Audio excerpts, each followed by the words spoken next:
Hello everyone, welcome to Unacademy. My name is Kulveer Singh और स्वागत है सभी का आज की क्लास में। फटाफट से आ जाइए सारे के सारे स्टूडेंट्स। 1 मिनट के अंदर अंदर अपने पॉजिटिव अफर्मेशन लिखिए और फिर हम अपनी क्लास को शुरू करें। जल्दी से आ जाइए सारे के सारे।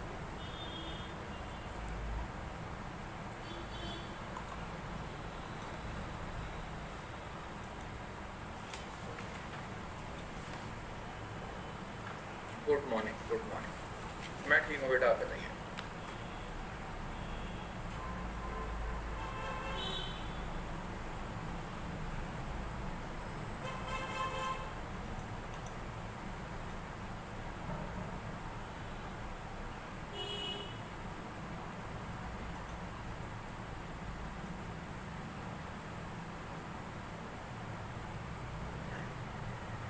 हाँ, बस 1 मिनट में शुरू करते हैं। सब बच्चे आ जाएं।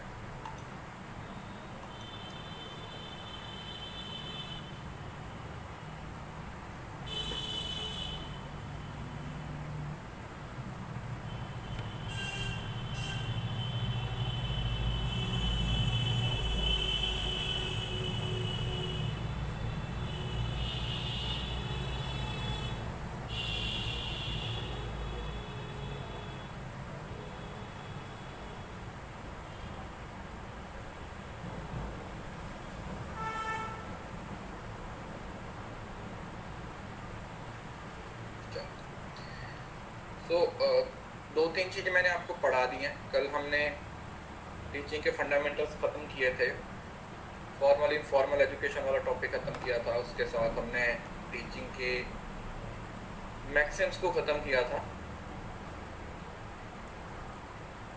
और मैक्सिम्स के बाद हमने क्या पढ़ा था, कॉन्टिनम भी पढ़ लिया था। तो ये चीज़ें हमने क्या कर ली थी, स्टडी कर ली थी। आज हम पढ़ेंगे लेवल्स ऑफ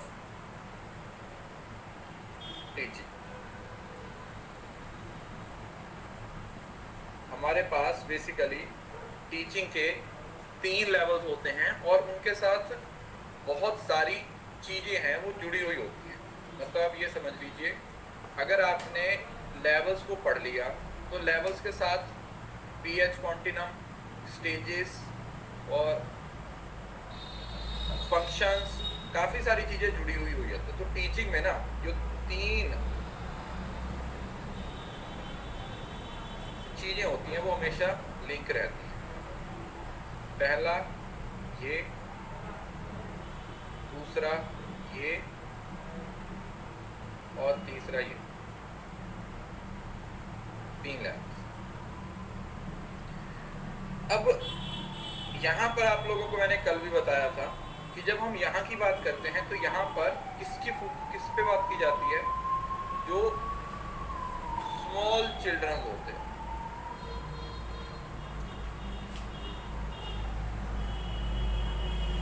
बिल्कुल छोटे छोटे बच्चे होते हैं, जो जिस तरीके से आप समझ सकते हो कि मेमोरी लेवल की बात होती है।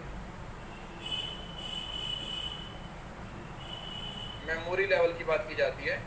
यहाँ पर बच्चे रेक्टिफिकेशन पे थोड़ा फोकस ज़्यादा करते हैं, स्पून फीडिंग पे फोकस ज़्यादा करते हैं। किस पे ज़्यादा फोकस किया जाता है? स्पून फीडिंग पे। जो ज़्यादातर फोकस होता है वो किस पे होता है? वो स्पून फीडिंग पे होता है।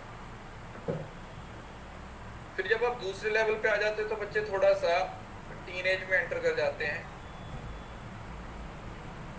अर्ली अडल्टहुड तक।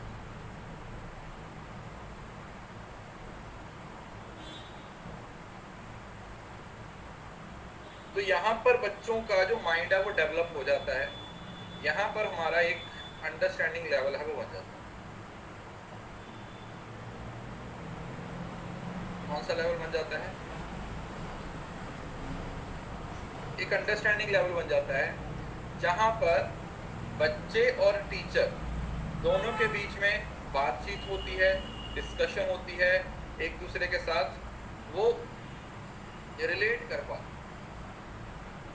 हाँ, इनका कन्फ्लिक्ट्स भी हो जाते हैं, डिस्कशन भी होती है, इंटरेक्शन भी होती है और यहाँ पर एक डेमोक्रेटिक इन्वायरमेंट बन जाता है। क्या बन जाता है? एक डेमोक्रेटिक इन्वायरमेंट बन जाता है, जिसको आप बोल देते हो अंडरस्टैंडिंग लेवल। और देन तीसरे नंबर पे हमारे पास आता है जहां पर बच्चे अडल्ट और उसके बाद की स्टेज पे आ गए। इस लेवल को हम रिफ्लेक्टिव लेवल बोल देते हैं।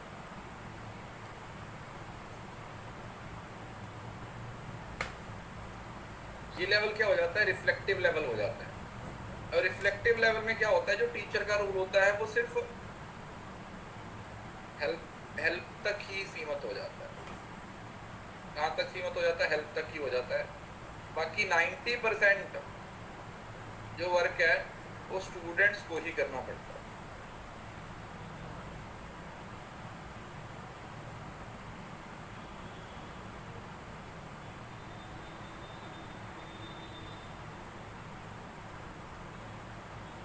ये आप लोगों का रिफ्लेक्टिव लेवल में चला जाता है।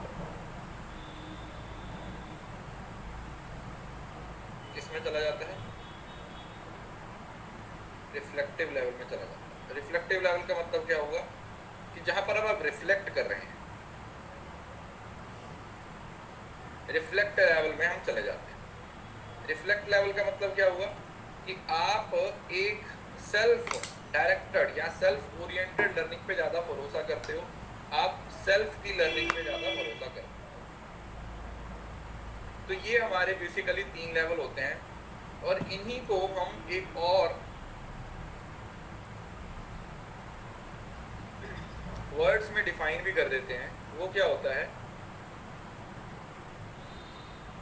जब इसी को आप टीचिंग मेथोडोलॉजी के अकॉर्डिंग डिफाइन करते हो तो ये आपका PAH कॉन्टिन्यूम बन जाता है। दैट मीन्स ये वाला जो लेवल बन जाता है उसी को पेडागोजी बोल दिया जाता है। इस वाले लेवल को एंड्रागोजी, जिसको अडल्ट लर्निंग बोल देते हैं, एंड्रागोजी बोल दिया जाता है। और ये थोड़ा सा बड़ा लेवल हो जाता है तो इसको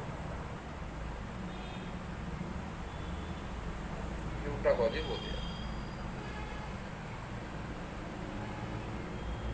ठीक है जी, पेडागोजी, एंड्रागोजी और यूट्रागोजी।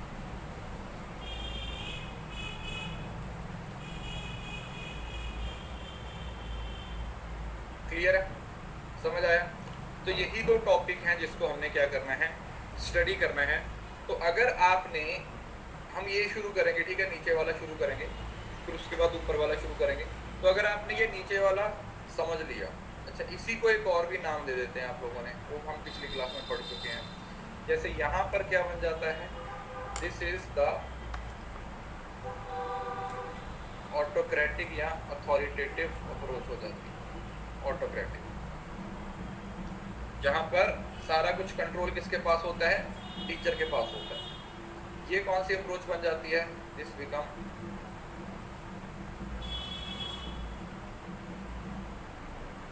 डेमोक्रेटिक। डेमोक्रेटिक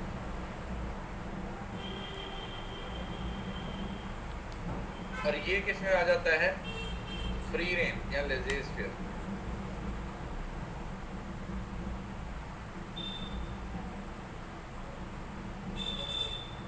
तो ये टोटल हमारे पास 1 2 3 6 और 9,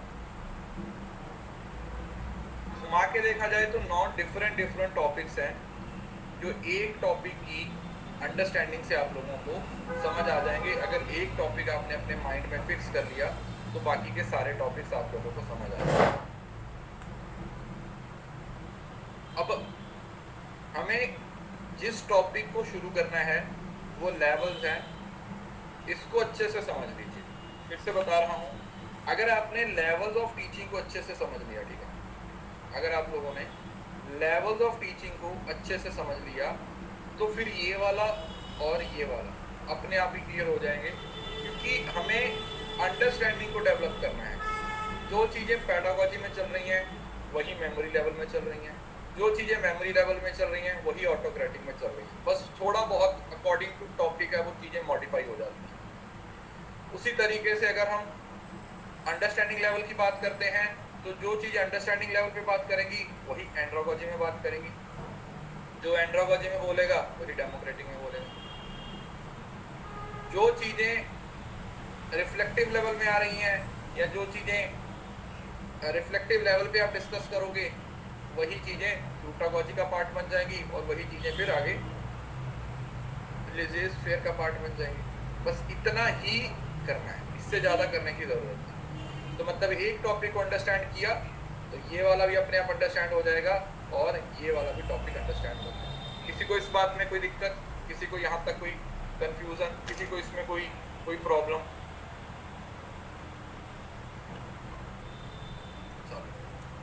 हम लेवल से इसको शुरू करते हैं।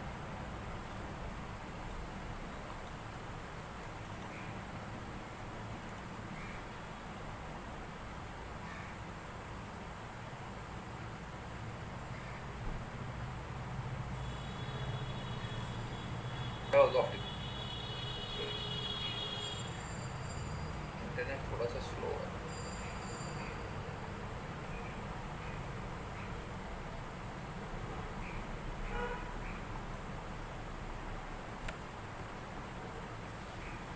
लेवल्स ऑफ टीचिंग, वैसे आप लोगों को इधर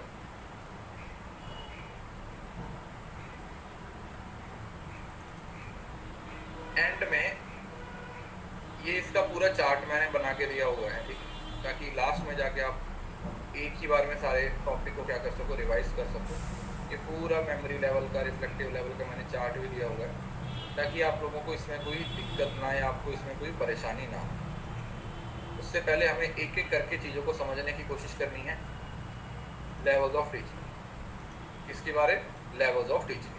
चलो शुरू करते हैं।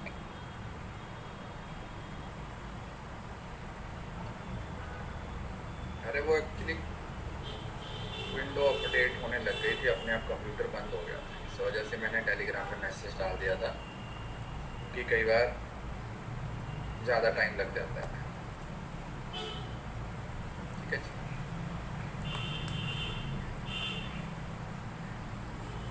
शांत रह के वेट कर लिया करो।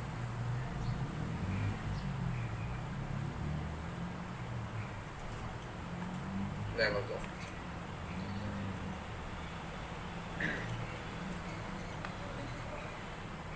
अब लेवल्स ऑफ टीचिंग बनाने का पर्पस क्या है? लेवल्स ऑफ टीचिंग का मेन ऑब्जेक्टिव ही है, प्लीज बातें बंद। लेवल्स ऑफ टीचिंग का मेन ऑब्जेक्टिव ये है कि जिस जिस तरीके से बच्चों की डेवलपमेंट होती है, जिस जिस तरीके से एक स्टूडेंट की, एक चिल्ड्रन की, बच्चों की क्या होती है, डेवलपमेंट होती है, तो उस तरीके से उनको पढ़ाना, उस तरीके से उनके लेवल को मैच करना ज़रूरी हो जाता है। जैसे अगर एक 5 साल के बच्चे को पढ़ाना है तो हम 5 साल के बच्चे को उसके लेवल के अकॉर्डिंग पढ़ाएंगे। अगर एक 15 साल के बच्चे को पढ़ाना है तो हमें उसके लेवल को मैच करना पड़ेगा। अगर एक 25 साल का बच्चा हमसे पढ़ाई कर रहा है तो हमें उसके लेवल के अकॉर्डिंग पढ़ाना पड़ेगा। मतलब आप ये बोल सकते हो कि हम एक यूनिवर्सल मेथड यूज़ नहीं कर सकते, हम एक यूनिवर्सल मेथड यूज़ नहीं कर सकते कि हम बोले कि ठीक है यही मेथड है वो 5 साल के बच्चे के लिए अप्लाई कर दो, यही मेथड है वो 4 साल के बच्चे के लिए अप्लाई कर दो। ऐसा नहीं कर सकते, वी कांट डू, हम ये सब नहीं कर सकते इस वजह से।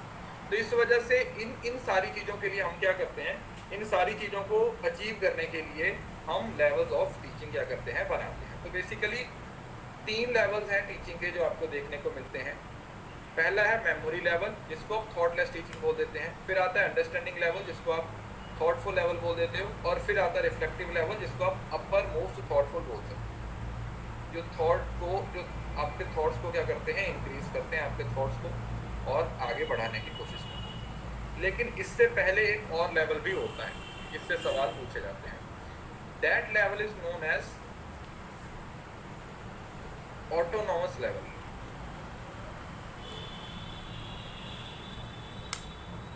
उस लेवल को क्या नाम दिया जाता है?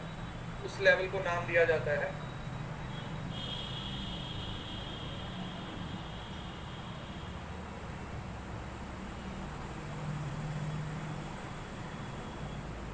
Autonomous level. अब ये वो वाला लेवल होता है जो स्कूल से पहले शुरू हो जाता है।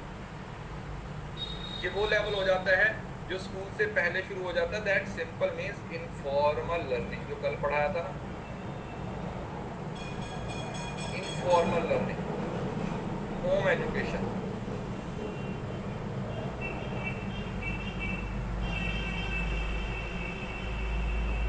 सेल्फ एजुकेशन,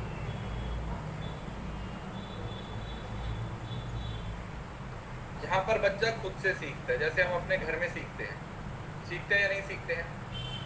कैसे? चलना, सीखना, बोलना, हम अपने पेरेंट्स से सीखते हैं, हम अपने, समझ रहे हो ना? तो उसको वो हमें सिखाया नहीं जाता, ठीक है? कोई हमें चलना नहीं सिखाता, धीरे धीरे खुद ही गिरते हैं, चलते हैं। कोई हमें बोलना नहीं सिखाता, कोई हमें बोलना नहीं सिखाता। तो वो सारी चीजें क्या करते हैं, वो भी हम क्या करते हैं, अपने आप सीखना शुरू कर जाते हैं। तो ये एज सच दिया गया लेवल नहीं है, लेकिन इन लेवल्स में, मेमोरी लेवल में एंटर करने से पहले आप लोगों को ऑटोनॉमस लेवल को क्रॉस करना पड़ता है, ठीक है जी? मतलब इस मेमोरी लेवल से पहले ही हमारे पास ये वाला एक लेवल होता है जिसको आप ऑटोनॉमस लेवल बोल देते हो। आप family, friends, nature, daily life, अपनी जिंदगी से खुद से क्या करते हो, सीखते, ठीक है? खुद से क्या करते हो, आप सीखते। सो जब हम अपने घर से सीख रहे हैं वही हमारी सेल्फ लर्निंग है। ऑटोनॉमस के बाद, जब आप ऑटोनॉमस में सीख लिए, उसके बाद फिर आप कहाँ पर चले जाओगे? Then you will enter into memory. जब आप स्कूल में जाके पढ़ रहे हो, इसमें स्कूल में जाने की जरूरत नहीं, that will be memory level.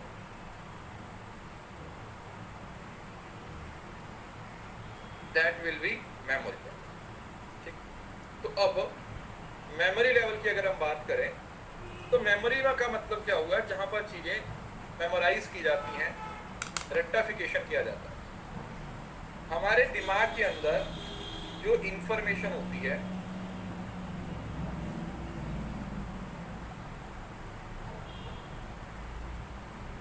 उस इंफॉर्मेशन को प्रोसेस करना बहुत जरूरी हो जाता है। जैसे हम नॉर्मली क्या बोलते हैं, मैं कल ही कुछ पढ़ रहा था ये माइंड से रिलेटेड ही, तो एक बड़ी अच्छी लाइन लिखी हुई थी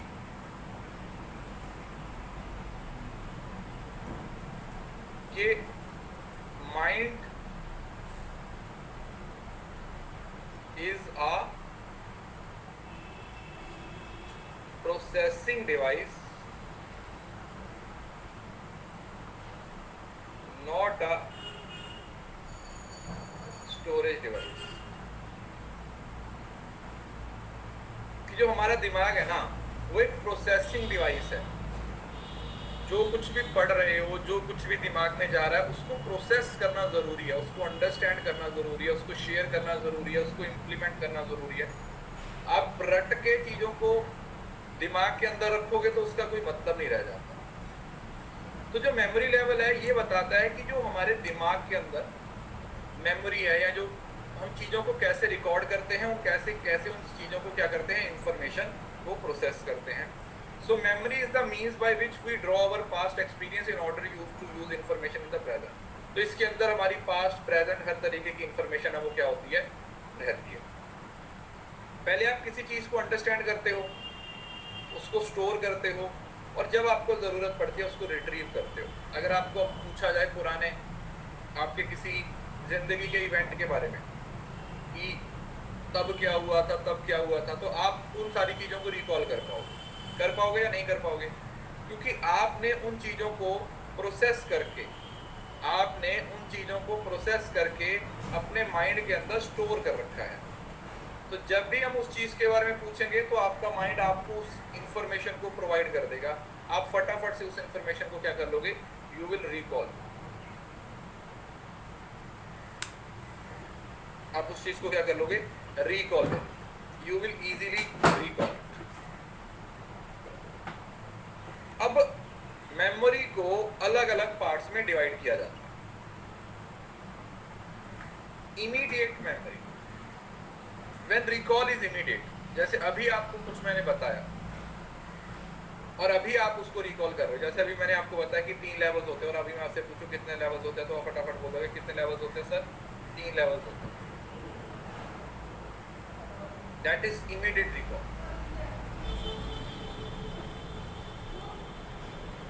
परमानेंट मेमोरी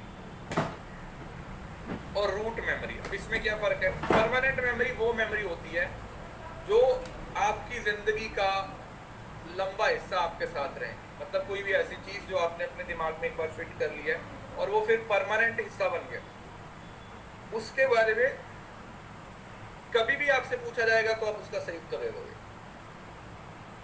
आप ABCD हो या कुछ भी, मतलब एनीथिंग, कुछ भी, अगर आपको उस चीज के बारे में पूछा जाए कभी भी तो आप फटाक से उसका क्या दे दोगे? आंसर दे दोगे। और रूट मेमोरी होता है जब आप चीजों को पढ़ते हो, याद करते हो, लेकिन समझते नहीं, विदाउट अंडरस्टैंडिंग। आप उन सारी चीजों को अंडरस्टैंड नहीं करते हो, बस आप रट्टा मारते हो। What you do? आप रट्टा मारते हो, ड्रिलिंग बोल देते हो।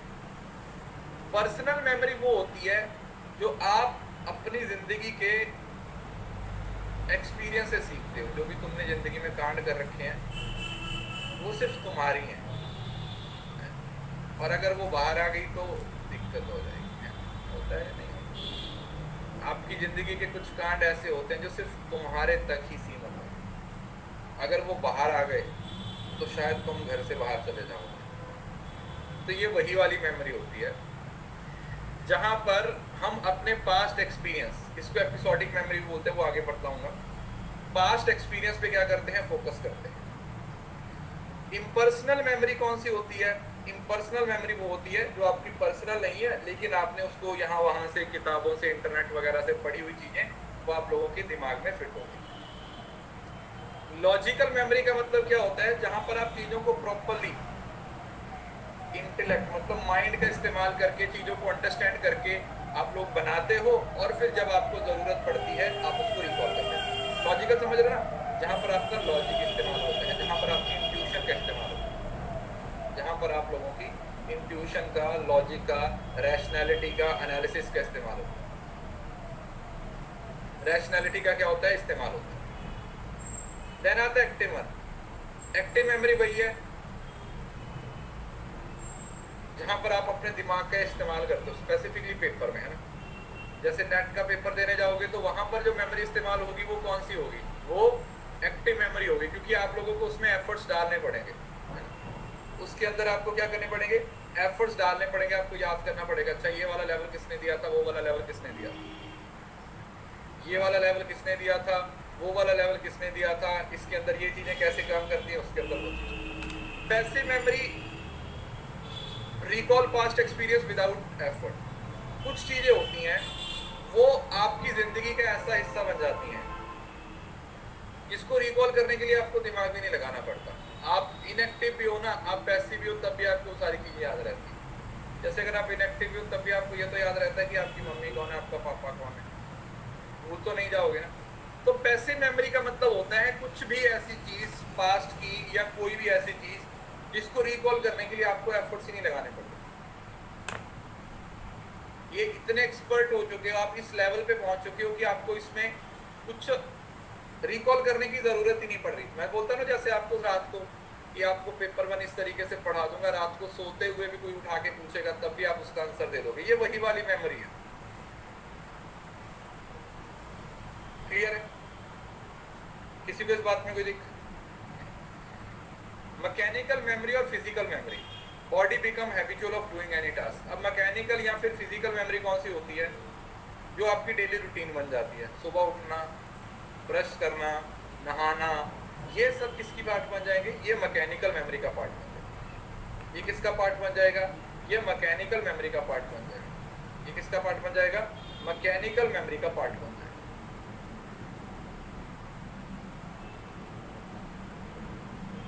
किसी को इस बात में कोई दिक्कत?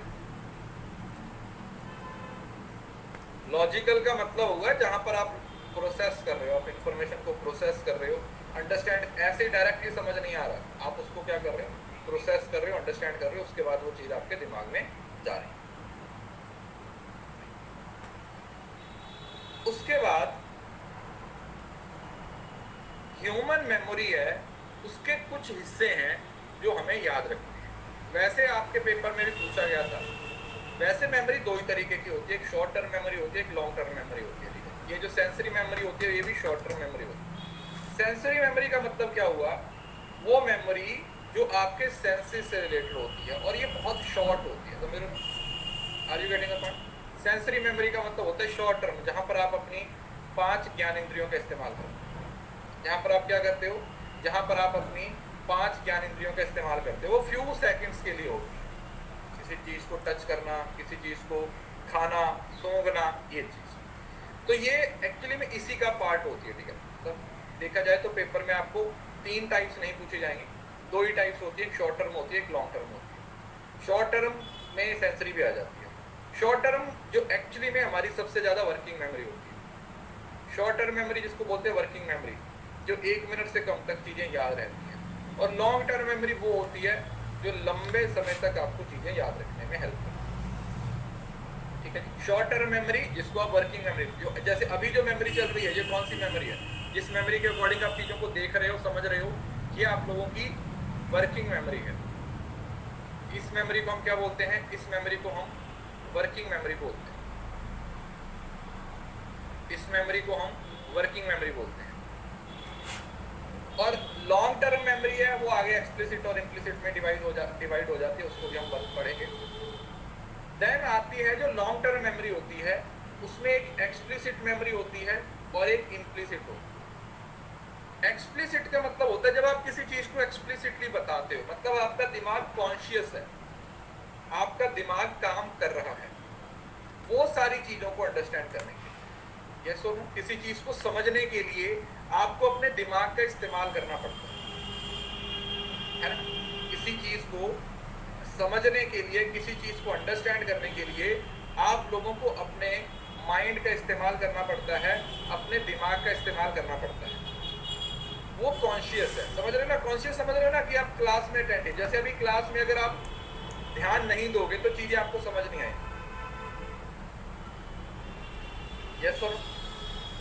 अगर आप क्लास में ध्यान नहीं दोगे, अलर्ट नहीं रहोगे तो आपको चीजें समझ नहीं आएंगी, ऑब्वियसली बात है। तो क्लास में आपकी कंसाइंस का सही होना जरूरी है।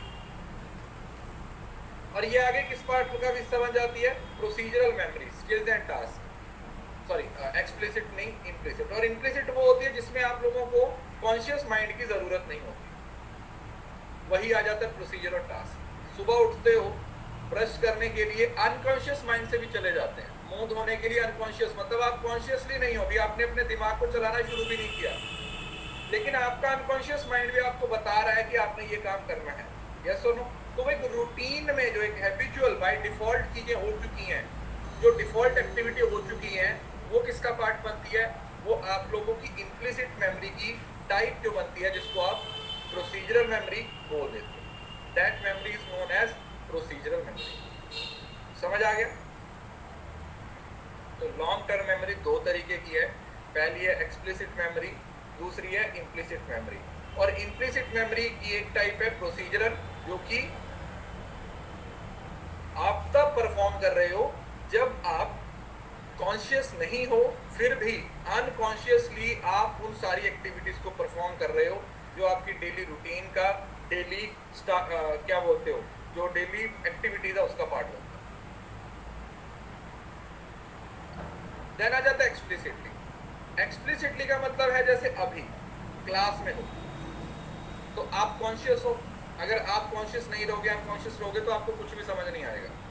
जैसे आधे से ज्यादा बच्चे तो अनकॉन्शियस ही होते हैं क्लास में आधे से ज्यादा बच्चों को समझ नहीं आता। वो इस वजह से नहीं कि वो समझना नहीं चाहते, वो इस वजह से क्योंकि उनका ध्यान क्लास से ज्यादा और चीजों पे होता है, कमेंट्स पे होता है, आपके आसपास क्या चल रहा है उन चीजों पे होता है, कोई कमेंट में क्या लिख रहा है, मैं क्या लिख रहा हूँ, उन चीजों पे ज्यादा होता है। ये फैक्ट है।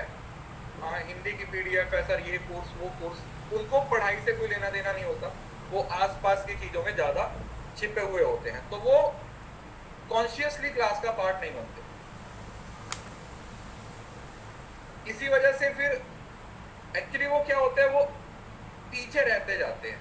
जैसे इस क्लास में जो पढ़ाया जा रहा है, इस क्लास में या तो उनको आने वाली क्लास की फिक्र है, या जो जा चुकी क्लास है उसकी फिक्र है। जो कल की क्लास होगी, अब उसमें फिर आज वाली क्लास उनको समझ नहीं आई होगी, तो कल की क्लास में वो आज के क्लासेस की बात कर रहे होंगे, फिर परसों की क्लास में वो कल की क्लासेस की बात कर रहे होंगे, तो वो कभी मैच नहीं हो पाते। मैच तो तब होगे ना जब आप पूरे का पूरा फोकस क्लास पे करोगे।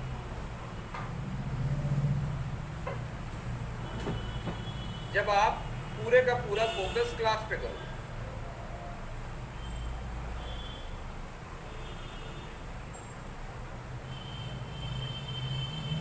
डेक्लरेटिव मेमोरी है जहां पर आप डिक्लेयर कर रहे हो या आपने अपनी नॉलेज को एनहांस किया। एपिसोडिक और सिमेंटिक मेमोरी। एपिसोडिक मेमोरी है जिसके बारे में अभी बात कर रहे थे, पर्सनल, जो भी आपकी जिंदगी के कांड है, आपकी जिंदगी के एक्सपीरियंस है, आपकी जिंदगी के क्या है एक्सपीरियंस है, लिखा हुआ है ना एपिसोड। आपकी जिंदगी के कितनी ईपीज है, समझ रहे हो? जैसे टीवी पे एपिसोड आते हैं ना, तो आपकी अपनी जिंदगी के भी कितने एपिसोड है, अच्छे बुरे हर तरीके के होंगे, अच्छे बुरे हर तरीके के एपिसोड होंगे। तो अच्छे बुरे एपिसोड्स के बारे में जब हम बात करते हैं तो उसको हम क्या बोल देते हैं, एपिसोडिक मेमोरी। और सिमेंटिक मेमोरी जिसमें आप चीजों को अंडरस्टैंड करते हो, फैक्ट्स को, अंडरस्टैंडिंग लेवल की बात समझ रहे हो ना, जहां पर आप कॉन्सेप्ट्स को लॉजिकली समझने की कोशिश करते हो, जिसको आप लॉजिकली समझने की कोशिश करते हो कॉन्सेप्ट्स को। जैसे अभी आप पढ़ रहे हो ह्यूमन मेमोरी को, या फिर लेवल्स ऑफ टीचिंग है, ये वाला, ये किसका पार्ट बन जाएगा, ये एक तरीके से ये फैक्ट्स का या कॉन्सेप्ट्स का पार्ट बन जाएगा, जहां पर आप चीजों को अंडरस्टैंड कर रहे हो, मतलब जहां पर आप लोगों को अपने दिमाग को प्रोसेस करना पड़ रहा है चीजों को समझने के लिए। विदाउट प्रोसेसिंग आप चीजों को अंडरस्टैंड नहीं करते। ठीक है, तो मैं एक बार सब सारी मेमोरीज को क्या कर देता हूँ, रिकॉल कर देता हूँ। सबसे पहले सेंसरी मेमोरी है, जो सबसे शॉर्ट टर्म मेमोरी होती है, 1 सेकंड तक की चीजें आपको याद रहती हैं। देन आती है शॉर्ट टर्म मेमोरी, जिसके अंदर 1 मिनट तक आपको चीजें याद रहती हैं, जिसके अंदर हम शॉर्ट टर्म के लिए चीजों को अंडरस्टैंड करते हैं। फिर आती है लॉन्ग टर्म। लॉन्ग टर्म के आगे 2 टाइप आ जाती हैं, जिसको एक्सप्लिसिट बोलते हैं और इम्प्लिसिट बोलते हैं। एक्सप्लिसिट मेमोरी वो होती है जिसके अंदर आप कॉन्शियसली चीजों को अंडरस्टैंड करते हो। एक्सप्लिसिट मेमोरी कौन सी होती है, वो मेमोरी जिसमें कॉन्शियसली आप चीजों को अंडरस्टैंड करते हो। और इम्प्लिसिट मेमोरी कौन सी होती है, जिसमें आप अनकॉन्शियसली चीजों को अंडरस्टैंड करते हो। और अनकॉन्शियस में फिर आगे एक पार्ट बनता है जिसको आप प्रोसीजरल मेमोरी बोल देते हो। प्रोसीजरल मेमोरी का मतलब क्या होता है, जिसके अंदर चीजें हैबिचुअल हो चुकी हैं, तो उन सारी चीजों को करने के लिए, उन सारी चीजों को करने के लिए आपको कोई कॉन्साइंस की जरूरत नहीं है, आपके नॉलेज की जरूरत है। और देन आता है डेक्लरेटिव मेमोरी। डेक्लरेटिव मेमोरी के अंदर 2 पार्ट्स बन जाते हैं। एपिसोडिक मेमोरी जो हमारी पर्सनल लाइफ की मेमोरी है, ठीक है, जिसको हमने पर्सनल लेवल पे क्या किया है, अंडरस्टैंड किया है। और देन आता है सिमेंटिक मेमोरी, जिसके अंदर मेन फोकस फैक्ट्स और कॉन्सेप्ट्स पे होता है, जहाँ पर मेन फोकस किस पे होता है, या तो आप फैक्ट्स की बात करते हो या फिर कॉन्सेप्ट्स की बात, किसकी बात करते हो, फैक्ट्स की बात करते हो या फिर कॉन्सेप्ट्स की बात करते हो। क्लियर है जी, समझ आ गया?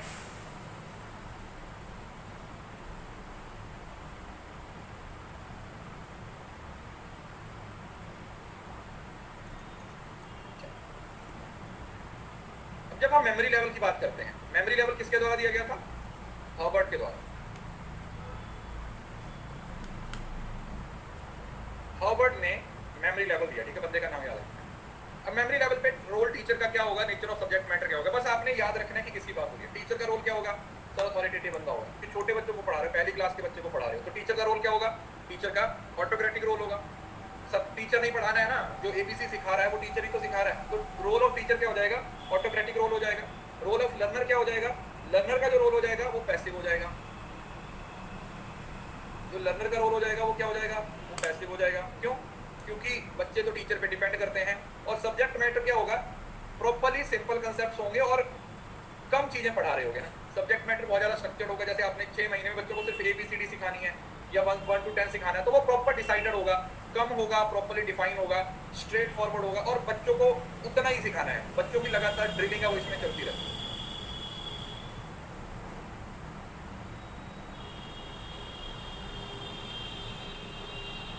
बच्चों की ड्रिलिंग है वो इसमें क्या होती रहती है, चलती रहती है। बच्चे अपने टीचर के अकॉर्डिंग ही काम करते हैं, जो भी टीचर उनको बोलेगा बच्चे उसी तरीके से काम करेंगे। खुद से कुछ नहीं कर सकते और खुद से वो कुछ करना भी नहीं चाहिए, right. Method use by the teacher. अब यहाँ पर कौन से मेथड यूज किए जाएंगे टीचर के द्वारा, पहला ड्रिल। ड्रिल मतलब होता है रेपिटेशन। ड्रिल का मतलब समझ रहे हो, जैसे आर्मी में ड्रिल होती है, तो ड्रिल का मतलब होता है एक ही काम को बार बार बार बार बार बार बार बार करते रहते। जब आप एक ही काम को बार बार बार बार बार बार करते रहते हो तो आप उसमें एक्सपर्ट हो जाते हो। छोटे छोटे सवाल पूछे जाते हैं, कई बार रिटन टेस्ट भी लिया जाता है, यस नो में भी चीजें हैं पूछी जाती हैं। तो ड्रिल मेथड होता है, प्रैक्टिस पे फोकस किया जाता है, रेपिटेशन पे ज्यादा फोकस किया जाता है। नेचर ऑफ मोटिवेशन, अब यहाँ पर बच्चों को ना अंदर से मोटिवेशन कोई नहीं मिलती, बाहर से मोटिवेशन मिलती है एक्सटेंसिव। मतलब यहाँ पर आप बच्चों को कॉपी पे गुड देते हो, वेरी गुड देते हो, स्टार दे देते हो, आइसक्रीम बना देते हो, वो बच्चों को मोटिवेट करने के लिए, ताकि वो आगे और भी अच्छे से करें, समझ रहे हो, ताकि आगे वो और अच्छा करें। इस वजह से यहाँ पर जो मोटिवेशन का लेवल है वो इंट्रिंसिक होता है। और इवैल्यूएशन में छोटे छोटे ओरल या कई बार रिटन टेस्ट लिए जाते हैं, यस नो टाइप है, मल्टीपल है, ठीक है। छोटे बच्चों को आप खुद सोचो, जब आप पहली दूसरी क्लास में तो आपके किस तरीके के टेस्ट होते थे। तो वही चीज़ है कि बस ये समझना कि बच्चों को समझ आया भी है या नहीं आया, वो ABCD मैथ्स का कॉलम या कुछ भी तरीके से किया जा सकता है, सवाल पूछा जाता है, ठीक है जी। तो मोटिवेशन क्या हो जाएगा, एक्सटेंसिव हो जाएगा। और जो टेस्ट वगैरह है वो ओरल हो जाएगा, रिटर्न हो जाएगा। छोटे छोटे बच्चों से क्या या और ज़्यादा उम्मीद कर सकते हैं। छोटे बच्चों का सिलेबस कम होता है तो आप सिर्फ उनको उतने सिलेबस पे फोकस करवाने की ज़्यादा कोशिश करते हैं। धीरे धीरे वो लेवल क्या होता जाता है, इंक्रीज करता है। ड्रिल का मतलब होता है रेपिटेशन, एक ही काम को बार बार करवाते रहना, तब तक करवाते रहना जब तक वो बच्चा उस काम में एक्सपर्ट नहीं हो जाता।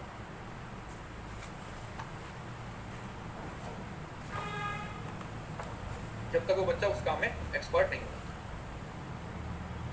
Herbert model of memory level, अब इसके अंदर कुछ चीजें हैं जो आप लोगों ने याद रखनी है। जब भी हम किसी मॉडल को एक्सप्लेन करते हैं तो उसके 4 हिस्से होते हैं, FS स्क्वायर, मतलब 3 S आएंगे। पहला कि उस मॉडल का फोकस किस चीज पे है, कि वो जो मॉडल है या टीचिंग का लेवल है वो उसका मेन ऑब्जेक्टिव क्या है, उसका मेन ऑब्जेक्टिव क्या है।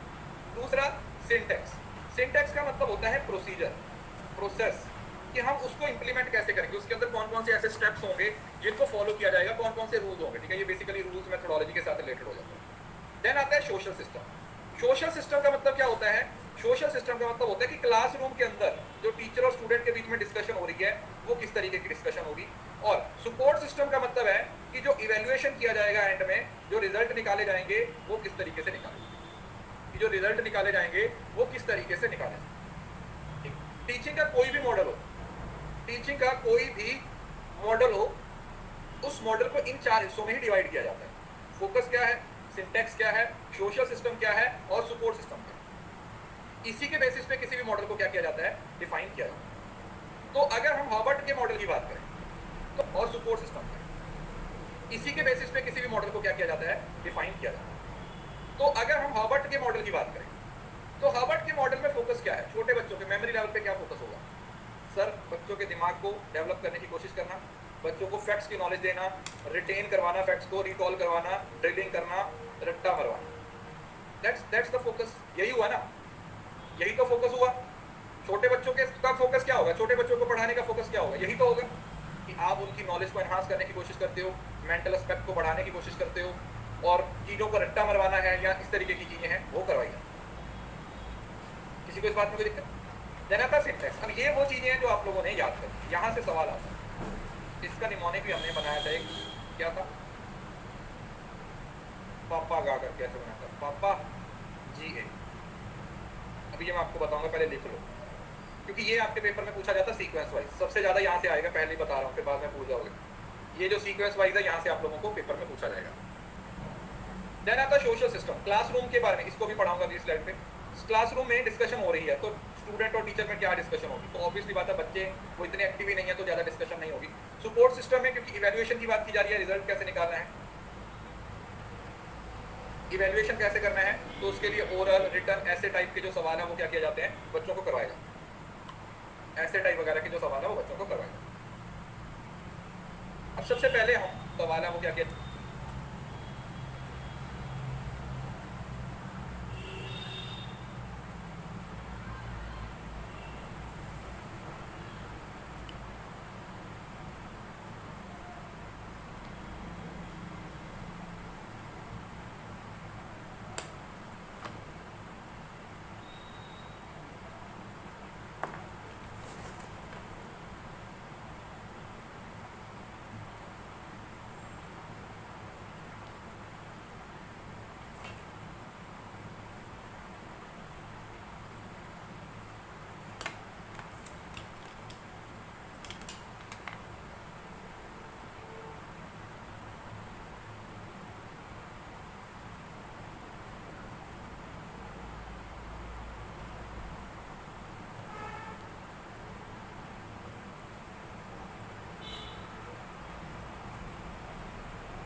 किए जाते हैं, बच्चों को करवाए जाते हैं। ऐसे टाइप वगैरह के जो सवाल है वो बच्चों को करवाए जाते हैं। अब सबसे पहले हम पापा गा को याद रखते हैं। पापा गा का मतलब क्या हुआ, इसमें जो एस ए को मैंने कंसीडर किया, ठीक है, स्टेटमेंट ऑफ एम को। आप पी एस पी ए भी याद रख सकते हो, लेकिन पी ए वो थोड़ा ज़्यादा सही रहेगा, स्टेटमेंट ऑफ एम है, ये मैंने इस वजह से इसको लिया। पी एस पी ए जी ए भी कर सकते हो आप, या जो भी आपकी इच्छा है उस तरीके से कर सकते हो। जब आप छोटे बच्चों को पढ़ाने के लिए क्लासरूम में जा रहे हो तो सबसे पहले आप क्या करोगे, प्रिपरेशन करोगे, अपनी भी और बच्चों को भी प्रिपेयर करोगे कि वो नई नॉलेज को एनहांस, नई नॉलेज को लेने के लिए तैयार रहें और अपनी पुरानी नॉलेज के साथ लिंक करें। नई नॉलेज के साथ पुरानी नॉलेज को रिलेट करना है। देन फिर आप statement of aim. Statement of aim का मतलब क्या कि तुम आज क्या पढ़ाने वाले हो। टीचर सामने बोर्ड पे जाके अपने टॉपिक को नाम लिखते, टीचर सामने स्टेज बोर्ड पे जाके अपने टॉपिक का नाम लिख देगा, ताकि बच्चों को भी पता रहे और टीचर को भी पता रहे कि आज हम क्या पढ़ने वाले हैं। वो किस में आ जाएगा, वो स्टेटमेंट ऑफ एम में आ जाएगा कि आप आज क्या पढ़ने वाले हैं। देन आ जाता प्रेजेंटेशन। फिर उसके बाद टीचर अपने कंटेंट को प्रेजेंट करेगा, बच्चों को खुद से सीखने का मौका दिया जाएगा। बच्चों को ये बोला गया अच्छा आप देखो ये चीज इस तरीके से है, नई पुरानी नॉलेज को लिंक करने की कोशिश की जाती है। प्रेजेंटेशन का मतलब यही हुआ कि नई पुरानी नॉलेज को रिलेट करने की कोशिश की जाती है, ये अंडरस्टैंड करने की कोशिश की जाती है कि बच्चे कितना समझते हैं कितना नहीं, तो उसको प्रेजेंट किया जाता है। देन आता है कंपैरिजन एंड एसोसिएशन। अब कंपैरिजन और एसोसिएशन का मतलब क्या हुआ, एसोसिएट करना, दो फैक्ट्स और इवेंट को आपस में रिलेट करना। जैसे एक ही सब्जेक्ट है, जैसे मैथ है, तो मैथ के दो कंसेप्ट्स को आपस में लिंक कर देना, जिससे बच्चों की जो अंडरस्टैंडिंग है वो ज़्यादा लिंक हो पाए। एक टॉपिक के अंदर जो चीज़ें आ रही हैं वो अगर मैंने पास में पढ़ा रखा है तो मैं बच्चों को दोबारा रिकॉल करवाऊंगा, बेटा ये वहां पे पढ़ा था ना, तो ये यहाँ पे भी है, वो वहां पे पढ़ा था ना, तो ये यहाँ पे भी। प्लस करना सिखाया था, तो जब गुणा कर रहे हो तो वहां पर भी प्लस की एप्लीकेशन के बारे में बात करें, प्लस की एप्लीकेशन में नहीं है। समझ आया? So Harvard named this step as association. Teacher establish a relationship between two subjects, facts or events at the same time पे दो चीजों को लिंक करना, एसोसिएट करने की बात की जा रही है। By comparison, the new knowledge may be clarified and may permanent in the minds of public. तो एसोसिएट करने के बाद जो नॉलेज मिलती है वो नॉलेज जो बंदा है, जो बच्चा है, उसके माइंड में हमेशा के लिए फिट हो जाएगी। तो कंपैरिजन करना क्या होता है, जरूरी होता है। जैसे अभी मैं आपको हमेशा, अगर आप मेरी क्लास में आते हो रोज, तो आप लोगों ने एक चीज देखी होगी कि जहां पर भी पॉसिबल होता है मैं हमेशा दो टॉपिक्स को कंपैरेटिव चार्ट्स में एक्सप्लेन करने की कोशिश करता हूँ। उसका रीजन क्या है, उसका रीजन यही है कि जब आप कंपैरेटिवली स्टडी करते हो तो चीजों को अंडरस्टैंड करना क्या हो जाता है, हमेशा इजी हो जाता है बाकियों से। डिफरेंस क्या हो जाता है, क्लियर हो जाता है। देन आता है जनरलाइजेशन। जनरलाइजेशन का मतलब होता है, जैसे मैंने पहले बताया था, एक बड़े लेवल पे क्या करना है, इंप्लीमेंट कर देना। उसने इसको सिस्टम का नाम दिया है। After explaining the basic, the people are given the opportunity to think in their lesson. Pupils formulate some principle and law that can be applied to future situation. अब यहाँ पर बच्चे अपने हिसाब से चीजों को लॉ को बनाने की कोशिश करते हैं कि इसके अंदर ये किया जा सकता है या नहीं किया जा सकता, either we can do it और नॉट। देन फिर उसको अप्लाई कर दिया जाता है। फिर टीचर ऑब्जर्व करता है, ये देखता है कि क्या सच में बच्चे ये सारी चीज़ों को सीख पाए हैं या नहीं सीख पाए हैं, क्या बच्चों ने इस चीज़ को अपनी पर्सनल लाइफ में अप्लाई किया है या नहीं किया। तो ये किसका पार्ट बन जाता है, ये एप्लीकेशन का पार्ट बन जाता है। किसका पार्ट बन जाएगा, एप्लीकेशन का पार्ट बन जाएगा। So this is the model. इसके अंदर 6 टाइप्स हैं, 6 टाइप्स हैं।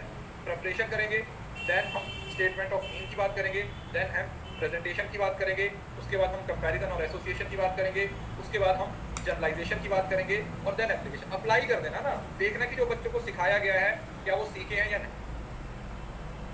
ऑब्जर्व करना, बच्चों को बोलना कि तुमने ये चीज़ सीखी है, इसको अप्लाई करो। जैसे टेस्ट वगैरह होते हैं, आपने किसी बच्चे को जोड़ घटाव करना सिखा दिया, जोड़ घटाव करना सिखा दिया, तो उसके बाद जब बच्चों का टेस्ट लिया जाएगा तब आप उनको देखोगे ना कि वो जो चीज़ें सीखी हैं वो उसको अप्लाई कर रहे हैं या नहीं कर पा रहे, कि क्या वो उन चीज़ों को अप्लाई कर रहे हैं या नहीं कर रहे। ठीक है, तो ये हमारा 6 के 6 मॉडल, 6 के 6 स्टेप्स हैं, ये आपको पेपर में पूछे जाते हैं, तो इसको अच्छे से रट लीजिएगा। अब हार्वर्ड के अकॉर्डिंग अगर मेरे पास सोशल सिस्टम है, डिस्कशन हो रही है, तो क्लास कैसी होगी, टीचर के कंट्रोल में है तो सारी क्लास को टीचर कंट्रोल कर रहा होगा, बच्चे अपने एंड से कुछ नहीं कर पा रहे होंगे। टीचर ही क्लास में लेसन दे रहा होगा, टीचर ही बच्चों को पढ़ने की एक्टिविटीज को कंट्रोल कर रहा होगा, वही उनको मोटिवेट कर रहा होगा। यस और नो? सोशल सिस्टम मैंने वही बताया था ना, सोशल सिस्टम का मतलब जो क्लासरूम के अंदर एक्टिविटीज हो रही है, वो एक्टिविटीज जो कहां पर हो रही हैं, जो क्लासरूम में हो रही हैं। और सपोर्ट सिस्टम का मतलब क्या हुआ, एंड में बच्चों से ओरल टेस्ट भी लिया जाता है। सपोर्ट सिस्टम मतलब आप लोगों का इवैल्यूएशन, जहां पर बच्चों को अगले लेवल के लिए तैयार किया जाता है। बच्चों को नेक्स्ट लेवल के लिए क्या किया जाता है, तैयार किया जाता है। ये देखा जाता है कि क्या बच्चों के अंदर वो स्किल्स हैं वो डेवलप हो चुके हैं या नहीं, क्या बच्चों के अंदर वो स्किल्स हैं जिसकी जरूरत है वो डेवलप हो चुके हैं या नहीं। तो हम लास्ट में क्या करते हैं, सपोर्ट सिस्टम में बच्चों को इवेल्युएट करने की कोशिश करते हैं। What we try to do,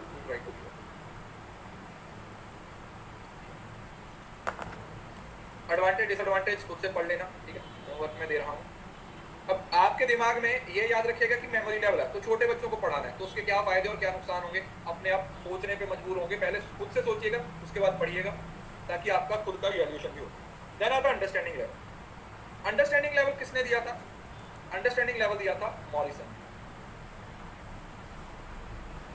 अब अंडरस्टैंडिंग लेवल के अंदर आप चीजों को अंडरस्टैंड करने की कोशिश करते हैं। उसने हर्बर्ट के कंसेप्ट को आगे बढ़ाया। उसने बोला कि सिर्फ रेक्टिफिकेशन तक नहीं, यहाँ पर हम कॉन्सेप्ट्स की बात करेंगे, एलिमेंट्स की बात करेंगे, प्रिंसिपल्स की बात करेंगे, एग्जांपल्स की बात करेंगे।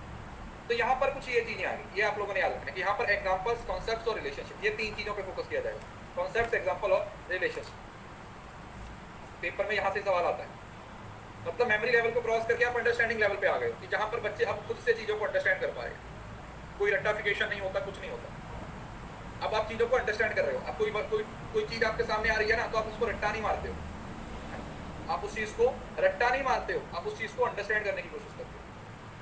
क्या करने की कोशिश करते हो, आप उस चीज को अंडरस्टैंड करने की कोशिश करते हो, आप उस चीज को समझने की कोशिश करते हो। डेमोक्रेटिक टीचिंग यहाँ पे शुरू हो जाती है। क्या शुरू हो जाती है, इस लेवल पे आके डेमोक्रेटिक टीचिंग शुरू हो जाती है। क्या शुरू हो जाती है बेटा, डेमोक्रेटिक टीचिंग शुरू हो जाती है, अंडरस्टैंडिंग डेवलप हो जाती है। तो यहाँ पर आप क्या देखते हो, फैक्ट्स का इस्तेमाल, जो फैक्ट्स सीख के आए थे अब उनका इस्तेमाल करना है। दूसरा, कॉन्सेप्ट्स के बीच में रिलेशनशिप पे फोकस करना है, और एक जनरलाइज्ड इनसाइट, मतलब आप उन चीजों को अंडरस्टैंड करके खुद से कुछ डेवलप करने की कोशिश कर रहे हो। तो 4-5 चीजें यहाँ पे बार बार आपको देखने को मिलेंगी। क्या, meaning, concepts, examples and relationship. ये 4 वर्ड इसका कीवर्ड है, एग्जांपल्स एंड रिलेशनशिप। ये 4 वर्ड्स आप लोगों को इसके अंदर देखने को मिलेंगे। ये 4 वर्ड्स आप लोगों को इसके अंदर देखने को मिलेंगे। These are the keywords. यहाँ पर टीचर बच्चों को ज्यादा से ज्यादा अपॉर्चुनिटी प्रोवाइड करने की कोशिश करेगा। पपिल और टीचर दोनों एक्टिव हो गए हैं, क्योंकि यहाँ पर टीचिंग कौन सी हो चुकी है, डेमोक्रेटिक हो चुकी है। बच्चों के माइंड में डाउट्स आ रहे हैं, बच्चे अपने डाउट्स पूछ रहे हैं, टीचर उनके डाउट्स को क्लियर कर रहा है।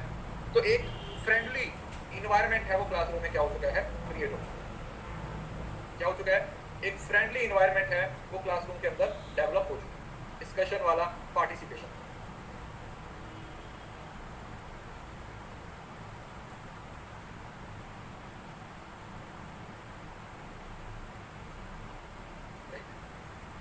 अंडरस्टैंडिंग लेवल देखो यहाँ,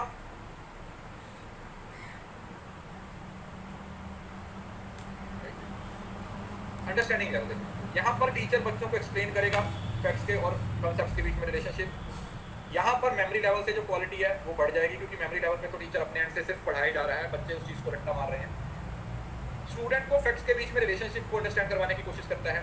it enables students to have complete command over subject material, और इसके साथ साथ बच्चों को उनके सब्जेक्ट मटेरियल पे भी फोकस करवाया जाता है। सब्जेक्ट मटेरियल के अंदर कि वो चीज़ों को कैसे अंडरस्टैंड करेंगे, सब्जेक्ट पे ज़्यादा फोकस करेंगे। और then in understanding level role of teacher is more active, students are the second only. अब यहाँ पर ज़्यादा रोल एक्टिव टीचर का ही रहेगा, लेकिन स्टूडेंट भी एक्टिव रोल में आ गए।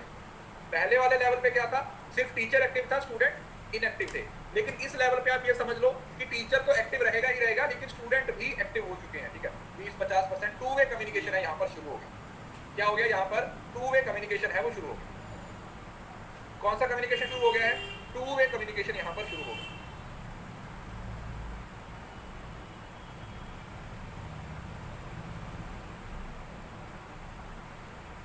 टू वे कम्युनिकेशन है यहाँ पर शुरू हो गया, राइट।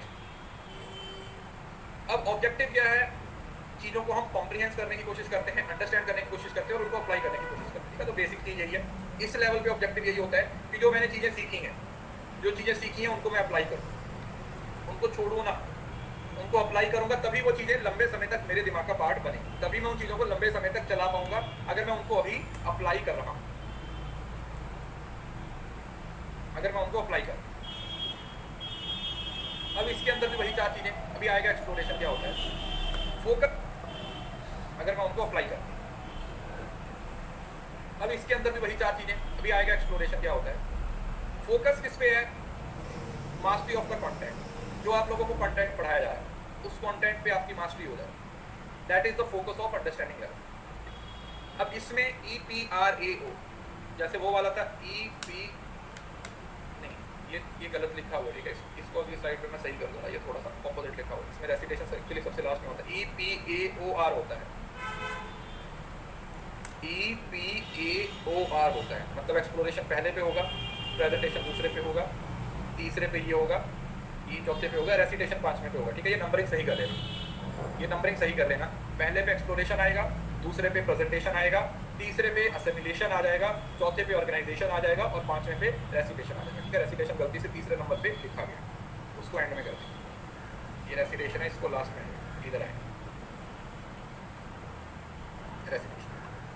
सोशल सिस्टम, अगर क्लासरूम के सिस्टम की बात की जाए, कोई टॉक अबाउट क्लासरूम सिस्टम, तो क्लासरूम सिस्टम में क्या होगा सर, क्लासरूम के अंदर क्या होगा, हाँ सर, क्लासरूम के अंदर बच्चे और टीचर डेमोक्रेटिक इन्वायरमेंट का पार्ट बन जाएंगे, इसका पार्ट बन जाएंगे, डेमोक्रेटिक इन्वायरमेंट का पार्ट बन जाएंगे, टीचर और बच्चे दोनों अपने व्यूज प्रेजेंट कर सकते हैं, तो एक फ्रेंडली इन्वायरमेंट है वो क्रिएट हो जाएगा, क्या हो जाएगा, एक फ्रेंडली इन्वायरमेंट है वो क्या हो जाएगा, क्रिएट हो जाएगा। सपोर्ट सिस्टम, सपोर्ट सिस्टम में क्या हो जाएगा, बच्चा टेस्ट लिया जाता है और यहाँ पर ये जो लास्ट में आता है ना रेसिटेशन, बहुत सारे बोलते हैं सर जब आप पढ़ोगे ना तो बोलते हैं सर रेसिटेशन तो छोटे बच्चों, रेसिटेशन छोटे बच्चों के लिए नहीं होती है, रेसिटेशन का मतलब ये, इस रेसिटेशन का मतलब क्या हुआ कि जो चीज पैराफ्रेजिंग समझते हो ना, यहाँ पर रेसिटेशन का मतलब पैराफ्रेज करना होता है, पैराफ्रेज करने का मतलब समझ रहे हो ना, कि जो टीचर ने आपको समझाया, फिर टीचर आपको बोलेगा कि अपने शब्दों में, अपने वर्ड्स में उसको एक्सप्लेन करो, तो यहाँ पर आप रिटन वर्ड भी यूज कर, रिटन टेस्ट भी ले सकते हो, ओरल टेस्ट भी ले सकते हो, और समराइज करने के लिए आप लोगों को रेसिटेशन की हेल्प भी लेनी पड़ सकती है, you may take help the process of recitation, कि उसको रिसाइट करोगे तो चीजें आप ज्यादा अच्छे तरीके से क्या कर पाओगे, अंडरस्टैंड करोगे कि अच्छा आप उस चीज को रिसाइट करो, आपको बोल दिया जाएगा कि अच्छा इसको एक्सप्लेन करो, इसको एक्सप्लेन करो,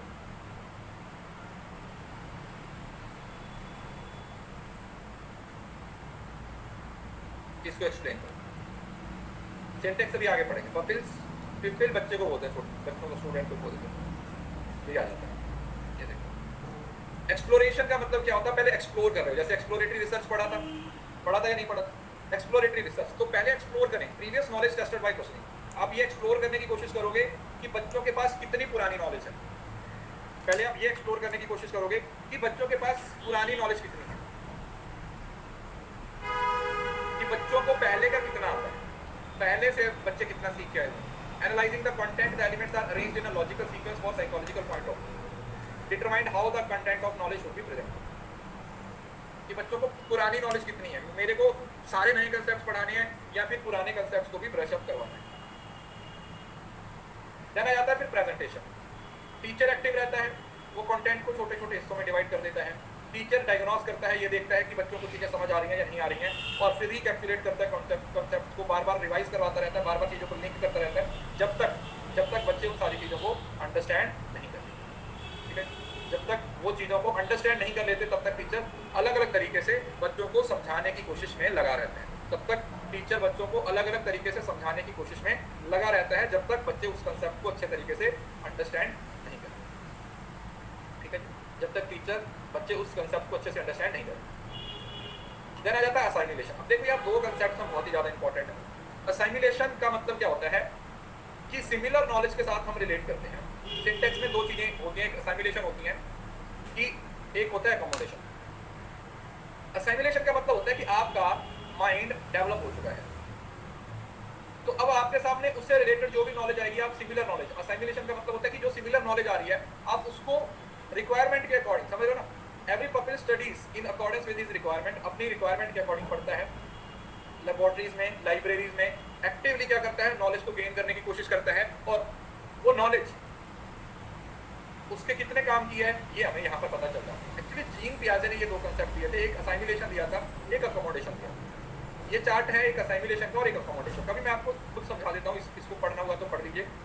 दो कंसेप्ट दिए जीन पियाजे के थ्योरी में, कॉग्निटिव डेवलपमेंट की थ्योरी है। जीन पियाजे की कॉग्निटिव डेवलपमेंट की एक थ्योरी है, जिस थ्योरी को हम बोलते हैं कि उसने दो कंसेप्ट दिए, असाइमिलेशन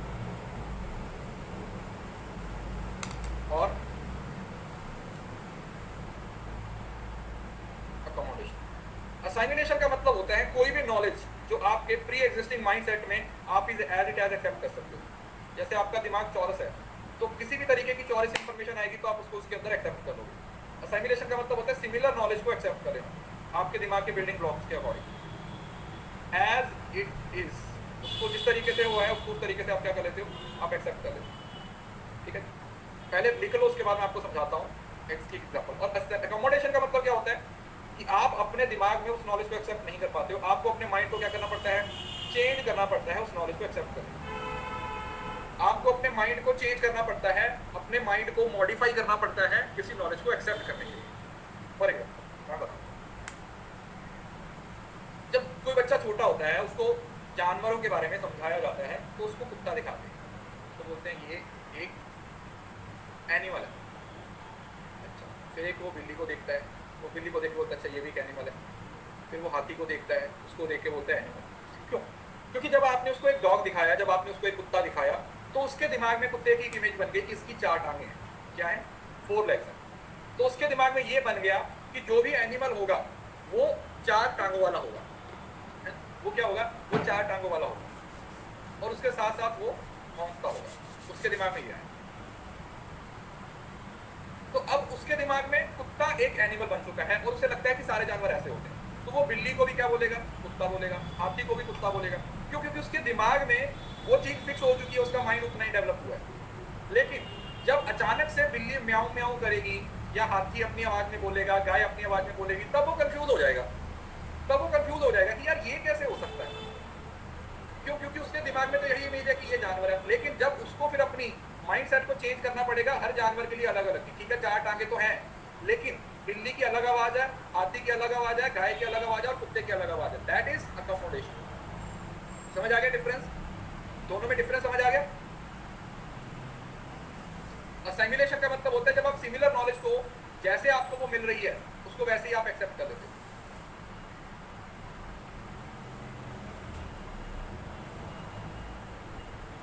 और जब उस नॉलेज को एक्सेप्ट करने के लिए आपको अपने दिमाग को चेंज करना पड़ेगा, उसको आप क्या नाम दे देते हो, उसको आप अकोमोडेशन करना।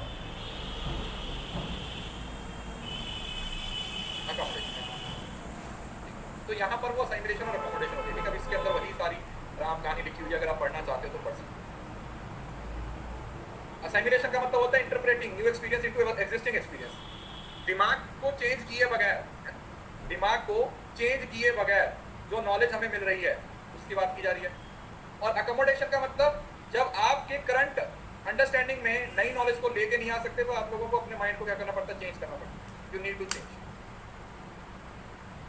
नई नॉलेज को चेंज करने के लिए आपको नई नॉलेज को लेने के लिए आपको अपने माइंड को क्या करना पड़ता है, चेंज करना पड़ता है। You have to change your mind. आपको अपने माइंड को क्या करना पड़ेगा, चेंज करना पड़ेगा। You have to change your mind.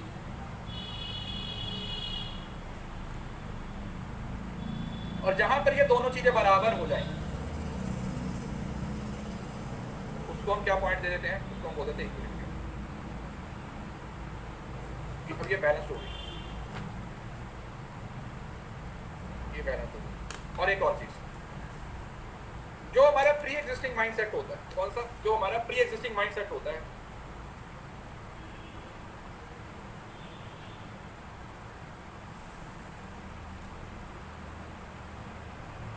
उसको हम बोलते हैं स्कीमा। ये सारी टर्म्स आगे इस थ्योरी को जब पढ़ेंगे तब भी पढ़ेंगे, लेकिन फिलहाल आप इस चीज को यहाँ पर जितने पॉइंट्स क्लियर हो रहे हैं उन सारे पॉइंट्स को क्लियर करते जाओ। जो प्री एग्जिस्टिंग माइंडसेट है, जो आपके माइंड के अंदर ऑलरेडी चीजें बन रखी हैं, उसको स्कीमा बोल दिया जाता है। और फिर दोनों की अपनी अपनी इंपॉर्टेंस होती है, असाइमिलेशन और अकोमोडेशन की। और अगर नॉलेज को एक्सेप्ट कर रहे हो तो असाइमिलेट कर रहे हो, और अगर किसी नॉलेज को चेंज करके एक्सेप्ट कर रहे हो तो उसको आप अकोमोडेशन बोलते हो। ठीक है, किसी को इस बात में कोई दिक्कत? बेटा कोर्स को एनरोल नहीं करोगे तो क्लास कहाँ से शो होगा? पेपर 2 के बच्चे बोले जा रहे हैं, तो जो कोर्स आने वाले हैं उनको एनरोल ही नहीं करोगे तो कैसे चलेगा? शाम को बिजनेस मैनेजमेंट की क्लास चल रही है, अब आपने उस कोर्स को एनरोल ही नहीं किया तो आपके पास नोटिफिकेशन कहाँ से आएगी?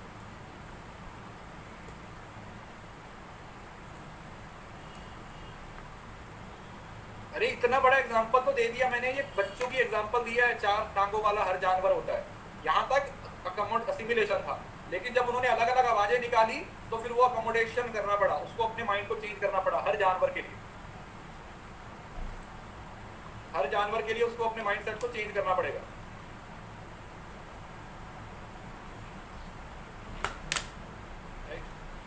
नेक्स्ट स्टेप आता है हमारे पास ऑर्गेनाइजेशन। ऑर्गेनाइजेशन का मतलब क्या होता है? Pupils are provided with occasions to representation written content in their own language, अपने अपने भाषा में प्रेजेंट करना। The teacher comes to the conclusion whether pupils can write the content without anybody help और नॉट। तो ऑर्गेनाइजेशन में ये देखा जाता है कि बच्चों को फिर वो चीज़ों को लिखवा के देखा जाता है कि आपने आपको जो पढ़ाया था वो आपको समझ आया या नहीं आया, आप चाहे वो मैथमेटिक्स हो, ग्रामर वगैरह हो। फिर उसके बाद आता है रेसिटेशन। रेसिटेशन में फिर उसको पैराफ्रेज करना पड़ता है। पैराफ्रेज बताया था मैंने, पैराफ्रेज का मतलब होता है किसी चीज़ को अपने ओन वर्ड्स में एक्सप्रेस करना। इसमें ओन वर्ड्स में एक्सप्रेस करना। जब बच्चों को बोला जाता है किसी चीज़ को समराइज करने के लिए, चलो भाई समराइज करो, समराइज करो, इसको अपने शब्दों में अपने वर्ड्स में समराइज करो, तो वो क्या बन जाता है? रेसिटेशन बन जाता है। क्योंकि यहाँ पर ना बहुत सारे बच्चे ये सवाल पूछते हैं कि सर रिसाइट तो छोटे बच्चों से करवाया जाता है, ओरल टेस्ट तो छोटे बच्चों का लिया जाता है। देखो एक्सप्रेशन दोनों अलग अलग होते हैं। छोटे बच्चे होते हैं ना, वो ओरल टेस्ट देते हैं ना, तो वो टू द पॉइंट देते हैं, लेकिन यही ओरल प्रेजेंटेशन जब आप बड़े बच्चों की लेते हो तो वो फिर उस टॉपिक को प्रेजेंट करते हैं अपनी भाषा में। क्या करते हैं? फिर वो उसको प्रेजेंट करते हैं अपनी भाषा में।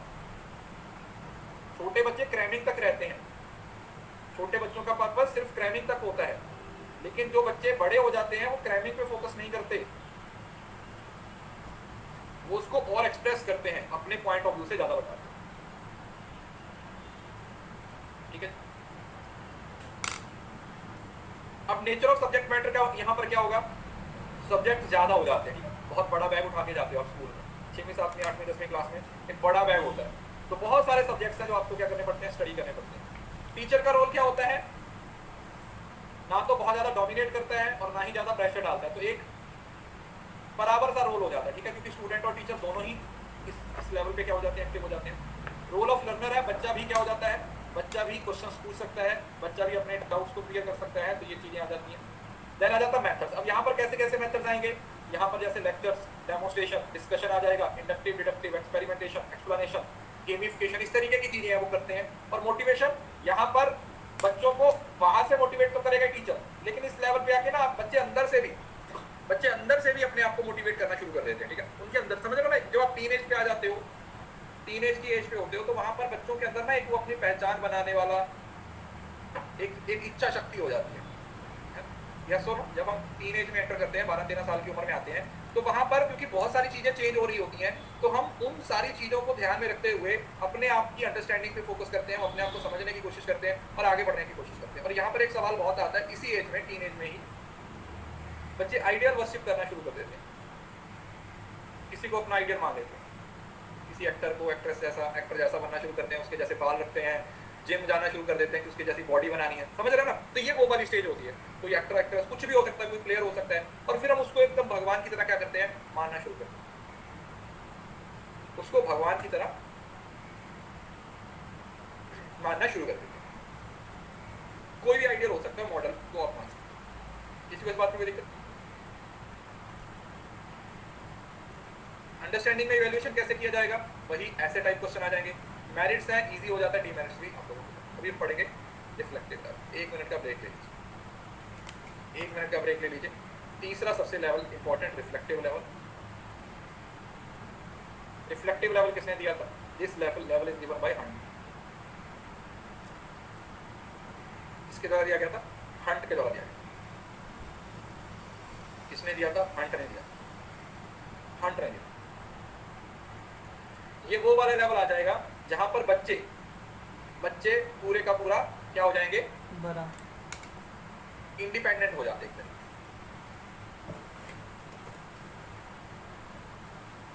बच्चे इंडिपेंडेंट होते हैं। बच्चे क्या हो जाएंगे? इंडिपेंडेंट हो जाएंगे, इंडिपेंडेंट हो जाएंगे, लेज़ेर-फेयर। तो टीचर का रोल सिर्फ फैसिलिटेटर का होता है। यस, शाम को 7 बजे की क्लास हो रही है, कोर्स को एनरोल करो। आप एनरोल ही नहीं कर रहे हो, बिजनेस मैनेजमेंट की क्लास चल रही है, तो बेटा कोर्स को एनरोल करो। अडल्ट हो जाएंगे मतलब अडल्ट एज से ऊपर पीएचडी वाले लेवल पे चले जाते हैं, पीएचडी के लेवल पे चले जाते हैं, क्रिटिकल थिंकिंग डेवलप हो जाती है, क्रिटिकल थिंकिंग।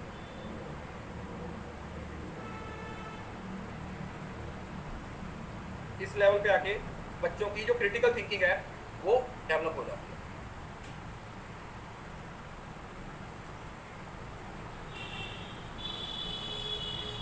रिफ्लेक्टिव लेवल का मेन एक ही ऑब्जेक्टिव होता है, प्रॉब्लम सॉल्विंग। बच्चा अब अपनी जिंदगी में आने वाली प्रॉब्लम्स को सॉल्व करने लगेगा, इसका एकमात्र ऑब्जेक्टिव होता है problem solving. Hunt is considered the exponent of this level. ये लेवल किसने दिया था? हंट ने दिया था। Reflecting on something means giving careful thought of something over a period of, it is also thinking deeply about something। किसी चीज के बारे में आप बहुत डिटेल में जाके जब चेक करते हो तो उसको क्या बोलते हैं? That is reflective level. तो ये सबसे ज्यादा थॉटफुल लेवल होता है, सबसे ज्यादा थॉटफुल लेवल होता है। मेमोरी लेवल और अंडरस्टैंडिंग से ऊपर चला जाता है, लेकिन अगर आप मेमोरी और अंडरस्टैंडिंग लेवल को क्रॉस नहीं करोगे तो आप कभी रिफ्लेक्टिव लेवल पे नहीं पहुंच पाओगे। यस और नो? अगर आप मेमोरी लेवल को और अंडरस्टैंडिंग लेवल को क्रॉस नहीं करोगे, मेमोरी और अंडरस्टैंडिंग लेवल को अगर आप क्रॉस नहीं करोगे तो आप कभी भी जिंदगी में रिफ्लेक्टिव लेवल तक नहीं पहुंच पाओगे। डायरेक्शन तो टीचर देगा ही देगा, बिल्कुल डायरेक्शन टीचर की तरफ से दी जाए। Teaching at reflective level enable the student to solve the real life problem, कि जो बच्चों की रियल लाइफ प्रॉब्लम्स होती हैं उसको सॉल्व करने के लिए हम रिफ्लेक्टिव लेवल का इस्तेमाल करते हैं। Previous opportunities for developing provide opportunities for developing intellectual reasoning, बच्चों के माइंड को डेवलप करने का मौका मिलता है, बच्चे खुद से अपनी प्रॉब्लम्स को सॉल्व कर पाते हैं, बच्चों की रियल लाइफ की जो इश्यूज होते हैं वो उनको टैकल कर पाते हैं। लिखा हुआ deep and serious study in order to solve this problem. At this level the student is made face to face problematic situation. इसके बारे में बात करते हैं, प्रॉब्लमेटिक सिचुएशन, जो आपके सामने सिचुएशंस आ जाती हैं। तो जो स्टूडेंट का रोल हो जाता है वो बहुत ज़्यादा एक्टिव हो जाता है, प्रॉब्लम सेंटर्ड हो जाता है, कोई रट्टा नहीं मारा जाता, कुछ नहीं किया जाता, चीज़ों को लंबे समय तक समझने की कोशिश की जाती है, चीज़ों को लंबे समय तक अंडरस्टैंड करने की कोशिश की जाती है।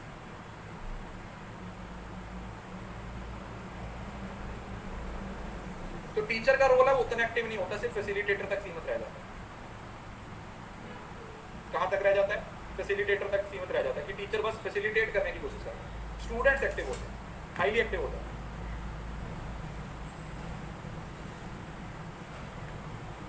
स्टूडेंट हाईली एक्टिव होता है। तो एम क्या है? बेसिक एम क्या है? सर एम इसमें एक ही है, क्या? कि बच्चों की रियल लाइफ की प्रॉब्लम्स को सॉल्व करना। मेन फोकस किस पे है? बच्चों की रियल लाइफ की प्रॉब्लम्स को सॉल्व करना। क्या कर रहे हैं? बच्चों की रियल लाइफ की प्रॉब्लम्स को सॉल्व करने की कोशिश कर रहे हैं। यस और नो? बच्चों की रियल लाइफ की प्रॉब्लम्स को सॉल्व करने की कोशिश कर रहे हैं। दूसरा, role of the teacher. Teacher का रोल सिर्फ और सिर्फ ना तो डोमिनेटिंग है ना ही अथॉरिटेरियन है, बस वो रिस्पॉन्सिबल है बच्चों के अंदर उस क्रिटिकल थिंकिंग को डेवलप करने के। वो बच्चों को क्या करता है? डायरेक्शन देता है, गाइड करता है। वो क्या करता है? वो बच्चों को सिर्फ डायरेक्शन देगा, वो बच्चों को सिर्फ गाइड करेगा कि तुम्हें ये काम करना है, वो काम करना। मतलब एक 10% रोल मान के चलो, एक 10% का रोल है वो रह जाता है टीचर का। और लर्नर का रोल है वो सबसे ज्यादा एक्टिवली इन्वॉल्व हो जाता है। लर्नर क्या हो जाता है? सबसे ज्यादा एक्टिवली इन्वॉल्व हो जाता है। लर्नर को ही सारी चीजें क्या है? परफॉर्म करने की।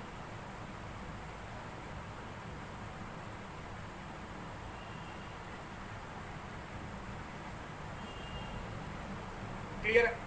तो इसका जो सिंटैक्स है वो ज्यादा आसान है, इसमें तो कुछ भी नहीं। अच्छा, मोटिवेशन यहाँ पर एक्सटेंसिव मोटिवेशन नहीं होगी। जैसे पीएचडी कर रहे हो तो कोई आपको बाहर से मोटिवेट करता है, ऐसे ही जब आपने पीएचडी शुरू कर दी, आपने वो फाहा डाल लिया अपने गले में, तो आपने खुद ही डाला, आप खुद ही निकालोगे। आपने खुद ही डाला ना, तो आपको खुद ही निकालना पड़ेगा। आपने ऐसे खुद से ऐसे पकड़ के, आप तो फीलिंग तो वही वरमाला वाली ले रहे थे, लेकिन बाद में चला कि नहीं, वो हार नहीं था, वो तो फंदा डाल लिया। तो अब जब तक पीएचडी हो नहीं जाती वो फंदा निकलेगा नहीं, है? जब तक पीएचडी हो नहीं जाती तब तक वो फंदा नहीं निकलेगा। तो अब इस चीज के लिए मोटिवेशन अंदर से ही आएगा। क्या होगा बेटा? इसके लिए मोटिवेशन अंदर से ही आएगा, तो इंट्रिंसिक मोटिवेशन इसका पार्ट बन जाएगा। दूसरा, nature of subject matter. Subject matter का नेचर कैसा होता है? बहुत ज्यादा स्कैटर्ड होता है। कहीं पे एक ही जगह पे आपको सब कुछ नहीं मिल जाता। पीएचडी करने के लिए आपको जगह जगह धक्के खाने पड़ते हैं, लोगों की मिन्नतें करनी पड़ती हैं डेटा कलेक्ट करने के लिए। तो वो जो सब्जेक्ट मैटर है वो बहुत ज्यादा ओपन एंडेड होता है, बिल्कुल भी स्ट्रक्चर नहीं होता। भागना पड़ रहा है कभी इधर कभी इसके पास। अलग अलग टेलीग्राम व्हाट्सएप के ग्रुप में एक बड़ा सा paragraph, hello everyone, it will take only 2 minutes of you, please spare 2 minutes, I am doing a study, I am doing a research, नीचे अपना नाम लिख, research scholar PHU Banaras Hindu university, है ना? ऐसे ही करते हैं। तो वो सब्जेक्ट मैटर है। तो एक जगह पर कुछ नहीं मिल रहा, हर जगह से भाग भाग के ढूंढ के आपको क्या करनी पड़ी है, चीजों को निकालना पड़ता है। मेथड से यहाँ पर प्रॉब्लम सॉल्विंग, इन्वेस्टिगेशन, ह्यूरिस्टिक मतलब लर्निंग बाय डूइंग वाला हो जाता है। एक्सपेरिमेंट करते हो, इंक्वायरी करते हो, एनालिटिक हो, तब सारे खुद से, सभी खुद से ही चीजों को क्या कर रहे हो, फोकस कर रहे हो। इवैल्यूएशन सिस्टम का मतलब क्या हुआ? ऐसे टाइप ही टेस्ट होते हैं, ठीक है? यहाँ पर कोई छोटे छोटे सवाल नहीं होते, बड़े बड़े एनालिटिक वही कि अपने माइंड की थिंकिंग को डेवलप करने, एनालिसिस की के जो स्किल्स है वो आपके अंदर डेवलप करने की कोशिश, एनालिसिस को करने की कोशिश किया जाए, एनालिटिकल थिंकिंग को, क्रिटिकल थिंकिंग को डेवलप किया जाता है। क्रिटिकल थिंकिंग,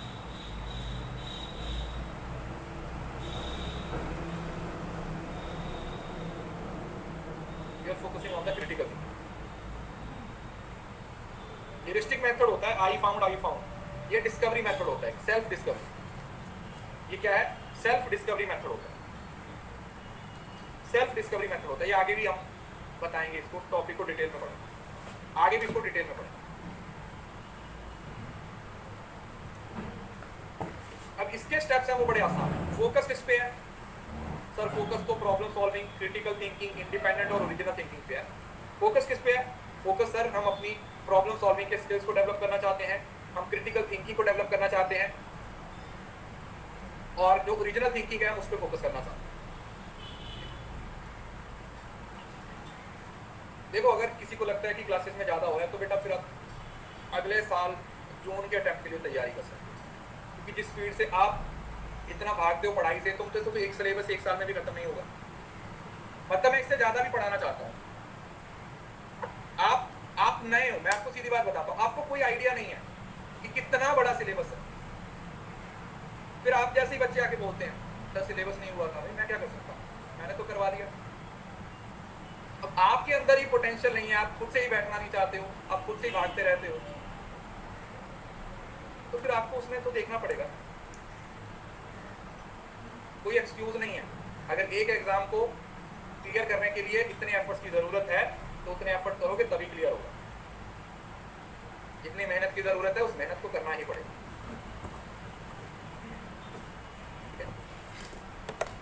सिंटैक्स, अब इसका सिंटैक्स है वो थोड़ा ज्यादा आसान है, जैसे रिसर्च का प्रोसेस है। पहले हमारे सामने एक सिचुएशन आती है, प्रॉब्लम आती है, फिर हम उस प्रॉब्लम से रिलेटेड एक हाइपोथेसिस बनाते हैं, फिर उससे रिलेटेड हम डेटा कलेक्ट करते हैं और फिर हम उस हाइपोथेसिस को टेस्ट करते हैं। ठीक है, सिंपल।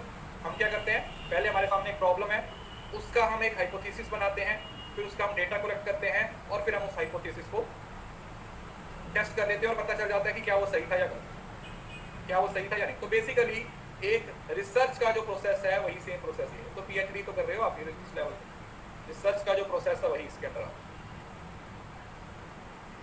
सोशल सिस्टम है, यहाँ पर आप बच्चा प्राइमरी रोल पे आ जाएगा और टीचर सेकेंडरी पे चला जाएगा, क्योंकि टीचर को अब आपको नॉन लाइनियर तरीके से आपको पढ़ाना है। टीचर का रोल तो सिर्फ इतना ही है ना कि वो आपको गाइड कर रहा है। टीचर का रोल तो सिर्फ इतना ही है कि वो आपको गाइड कर रहा है।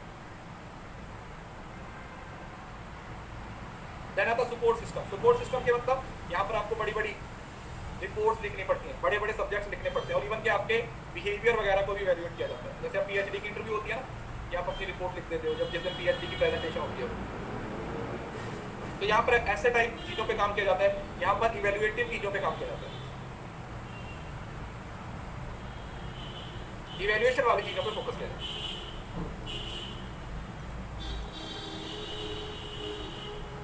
राइट, क्लियर है?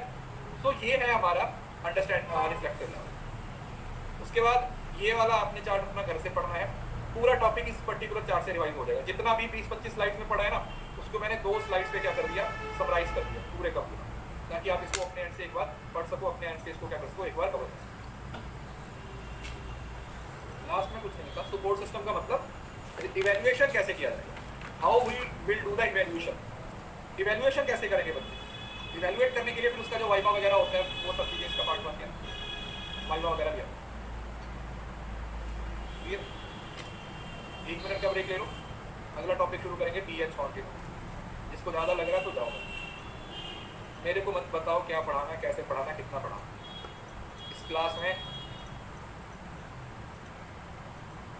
कंट्रोल मेरे पास है, रिमोट मेरे पास है, तो आप अपनी इच्छा से काम करो, मैं अपनी इच्छा से करूँगा, है ना।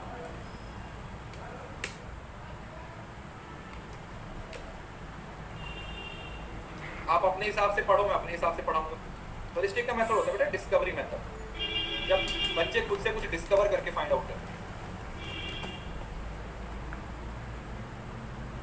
अंडरस्टैंडिंग लेवल पे है मुझे। ईगो क्या है इसमें, ईगो वाली क्या बात है बताओ। ईगो मैंने क्या बोला, ईगो थोड़ी आपके अच्छे के लिए बोल रहा हूँ, मैं तो आपके अच्छे के लिए बोल रहा हूँ, नहीं तो मुझे क्या है। तो बहुत सारे टीचर हैं जो 2 महीने में 1 यूनिट करवाते हैं, आपको अनअकैडमी पे मिल जाएंगे, नहीं तो अलग अलग प्लेटफॉर्म पे मिल जाएंगे।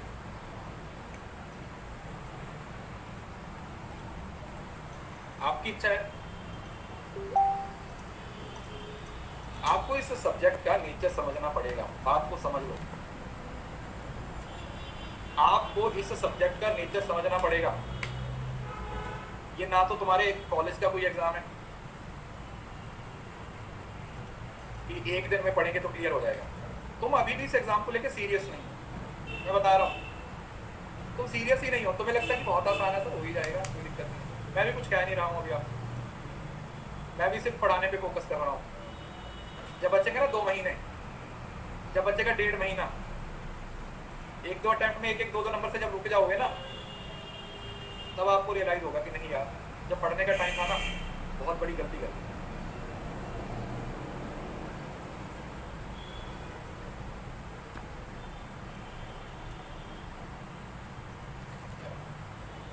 नेक्स्ट टॉपिक है हमारे पास पेडागॉजी, एंड्रागॉजी और यूटागॉजी। अब ये आपको समझना थोड़ा आसान हो जाएगा, क्यों? क्योंकि ये उन्हीं 3 टॉपिक से रिलेटेड है, ये उन्हीं 3 टॉपिक से रिलेटेड है। दिख नहीं रहा क्या, स्लाइड नहीं दिख रही क्या, स्लाइड नहीं दिख रही, ये कैसे हो? अभी दिख रहा है?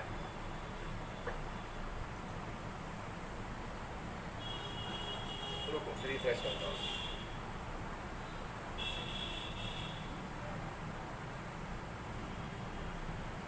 अभी दिख रहा है या नहीं?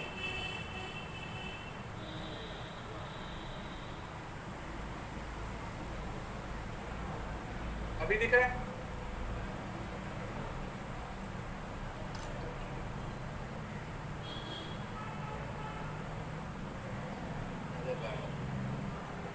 ना पढ़ने वालों ने नजर लगा ली। अभी दिख रहा है?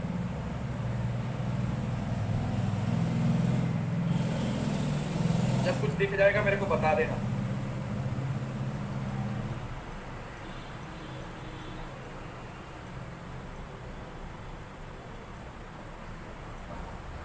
ये वाला तो दिख रहा होगा, ये भी नहीं दिख रहा।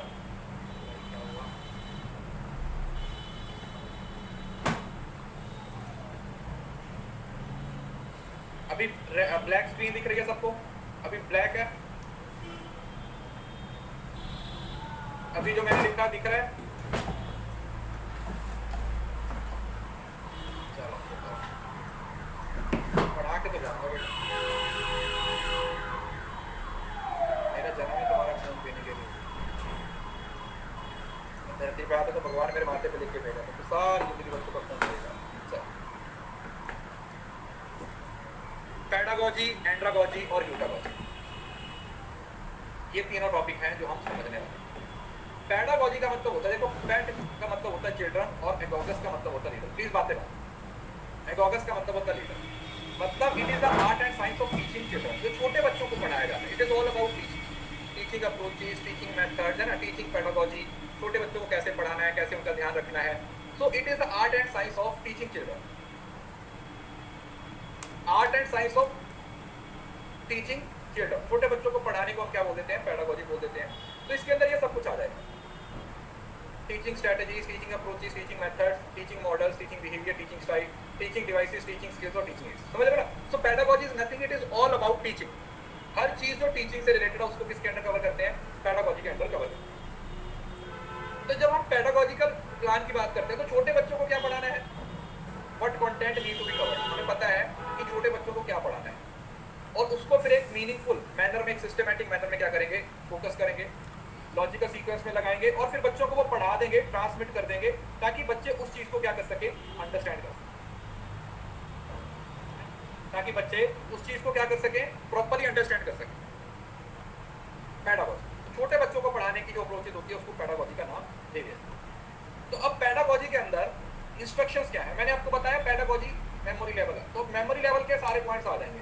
कैसे, learner only need to know what the instructor, बच्चों ने सिर्फ उतना ही सीखना है जितना इंस्ट्रक्टर सिखाएगा। अगर एबीसी सिखाना है तो एबीसी ही सीखेगा, उससे ज्यादा, क्योंकि बच्चों का दिमाग ही डेवलप नहीं हुआ, अभी वन वे कम्युनिकेशन चल रहा है, बच्चों का भी दिमाग ही डेवलप नहीं हुआ है।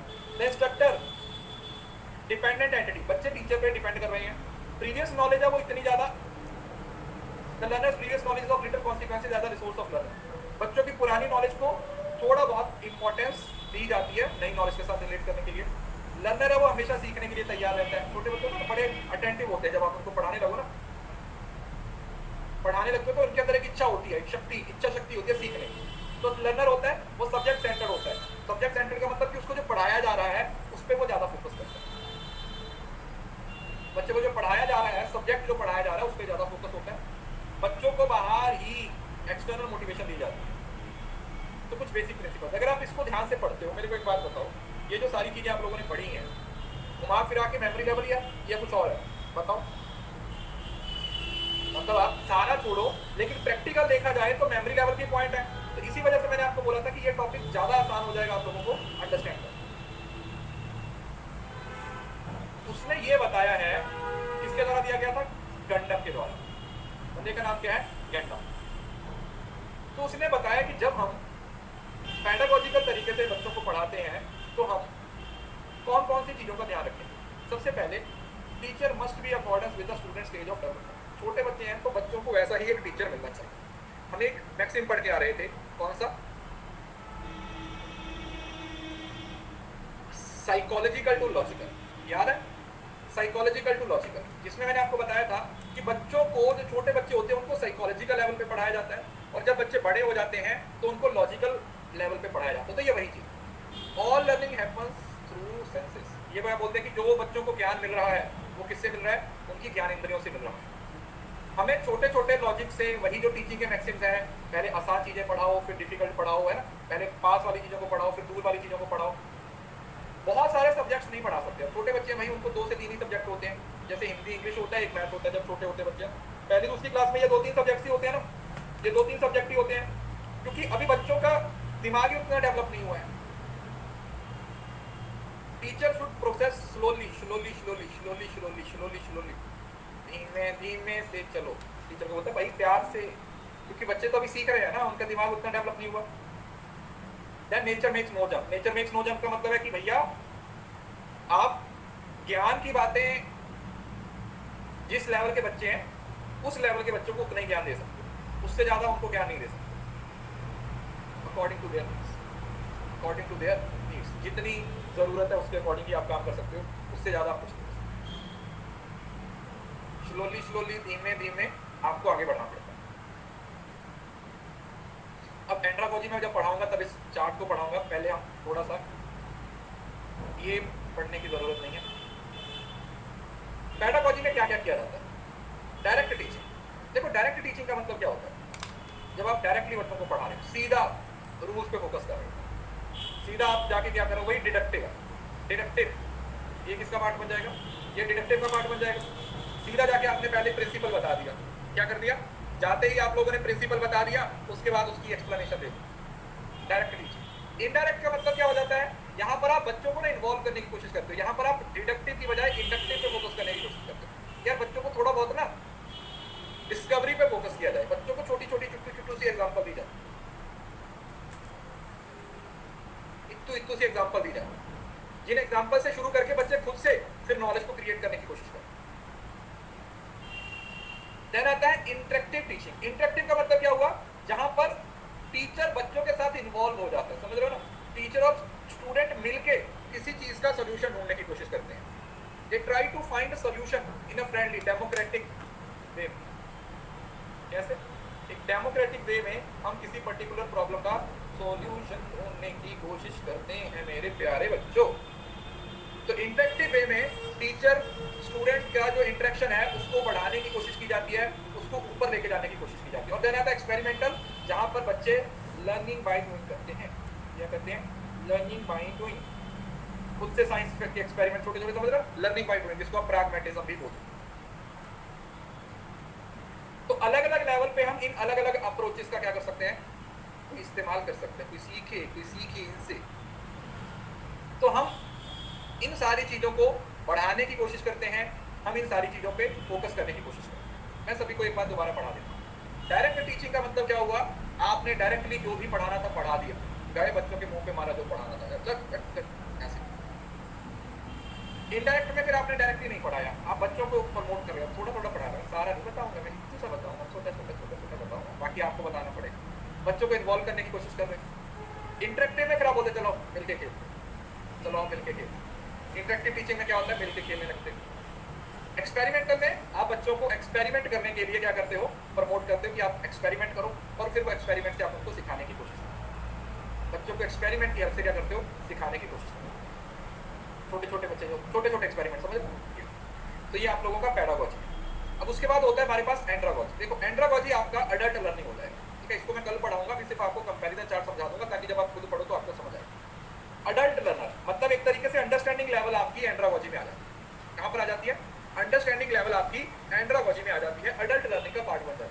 तो अगर जैसे आप मेमोरी और अंडरस्टैंडिंग लेवल को कंपेयर कर रहे थे, तो यहाँ पर क्या लिखा हुआ? मैन को। यहाँ पर छोटे बच्चों को गाइड कर रहे हो, यहाँ पर मैन का मतलब एक तरीके से जो अडल्ट हो चुके हैं। तो ये क्या है? The techniques and practice used in teaching specially for children. तो पेडागोजी का मतलब क्या हुआ है कि एक तरीका है जिससे आप छोटे बच्चों को पढ़ा रहे हो, और ये क्या है? जिसमें आप अडल्ट्स को पढ़ा रहे हो। बच्चे थोड़े बड़े हो चुके हैं, उनका माइंड डेवलप हो चुका है। The need to know, the learner need to know that must learn what they need to know for pass but not to apply their knowledge. Pedagogy में तो बच्चे सिर्फ एग्जाम पास करने के लिए पढ़ते हैं। तो छोटे बच्चों को कुछ जिंदगी में पता थोड़ी होता है कि ये जो एबीसी में पढ़ रहा हूँ, ये जो जोड़ घटाव में कर रहा हूँ, इसका मेरी आगे की जिंदगी में कोई कनेक्शन है। तो इसको पास करेंगे तो मैं दूसरी कक्षा में जाऊंगा, दूसरी को पास करूंगा मैं तीसरी कक्षा में जाऊंगा। वो तो इतने तक ही सीमित रहते हैं। लेकिन यहाँ पर बच्चे जो सीख रहे हैं ना, उसको आगे की जिंदगी में अप्लाई करने वाले हैं। तो उनको पता है कि जो मैं सीख रहा हूँ ना, ये आगे मेरी जिंदगी में काम है। इंपॉर्टेंस ऑफ ग्रेड्स, बच्चों के लिए ग्रेड्स बहुत इंपॉर्टेंट होते हैं। बच्चे बड़े नंबर्स को लेकर खुश होते हैं। मेरे को 10 में से 10 आ गए, मेरे को मैडम ने आज 4 good they the, 5 good they the, very very very 3 बार लिखा होता है। ऐसी चीजें बच्चों को खुश करती हैं। लेकिन यहाँ पर नहीं होता, यहाँ पर ग्रेड वगैरह नहीं, यहाँ पर लर्निंग पे ज्यादा फोकस किया जाता है। लर्निंग पे ज्यादा फोकस किया जाता है।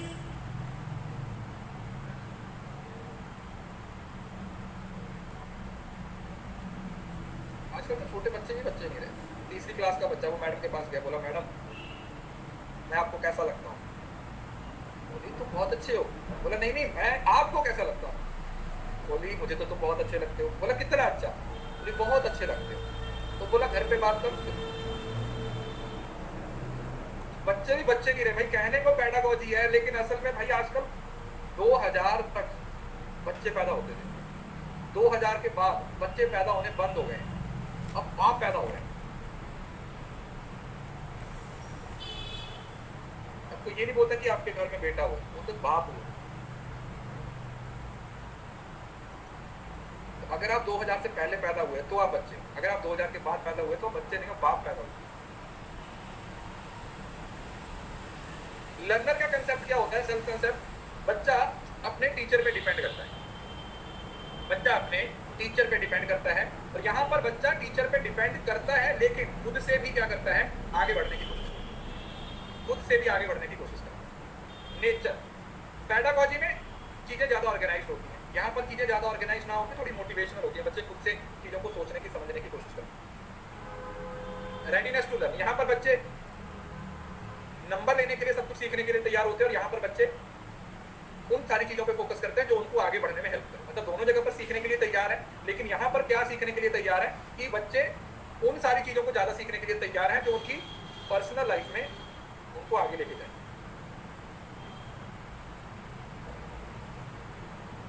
अपनी लाइफ में आगे बढ़े। क्लियर है? किसी को इस बात में कोई दिक्कत? बताइए।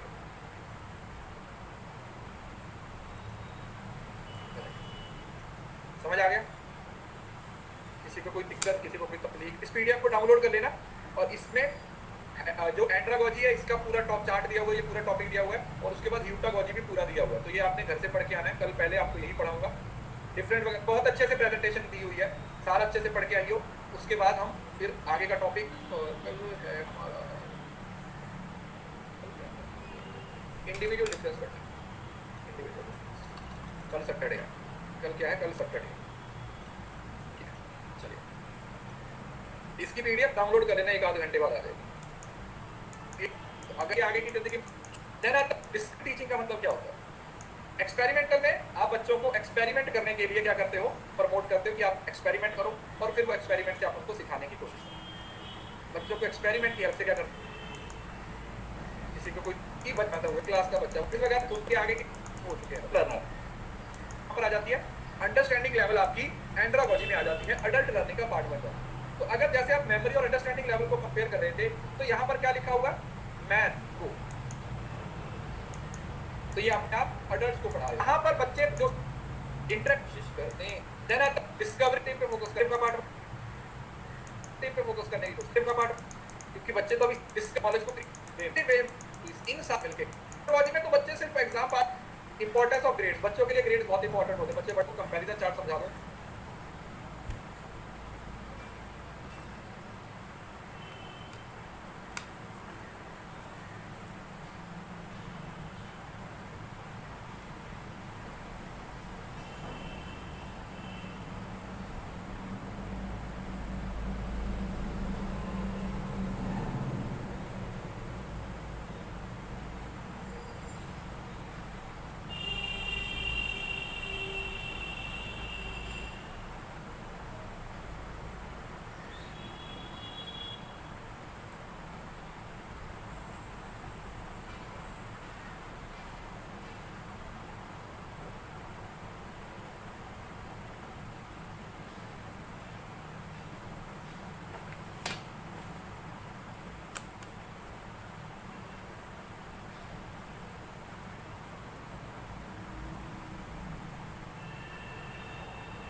I've been passed out.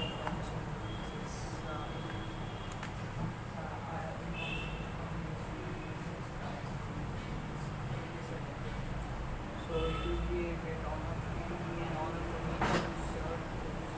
Yes, it will be an honor for me. So sorry, it will be an honor for me to serve my school.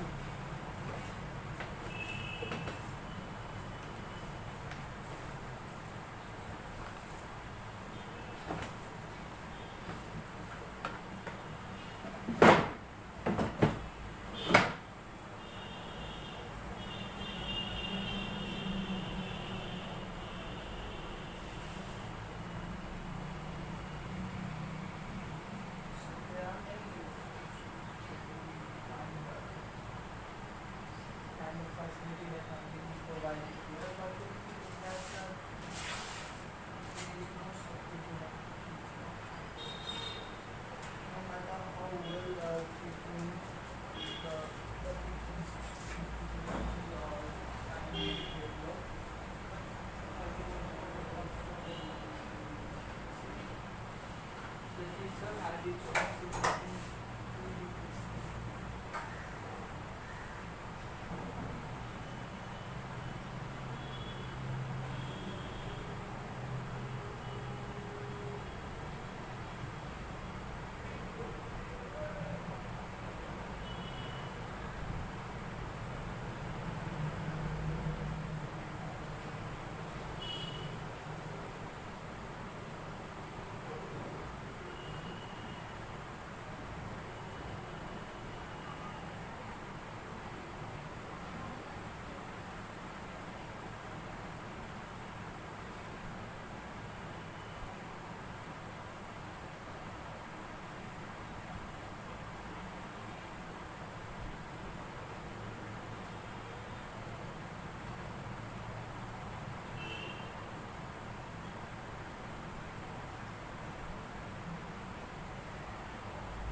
When it comes to about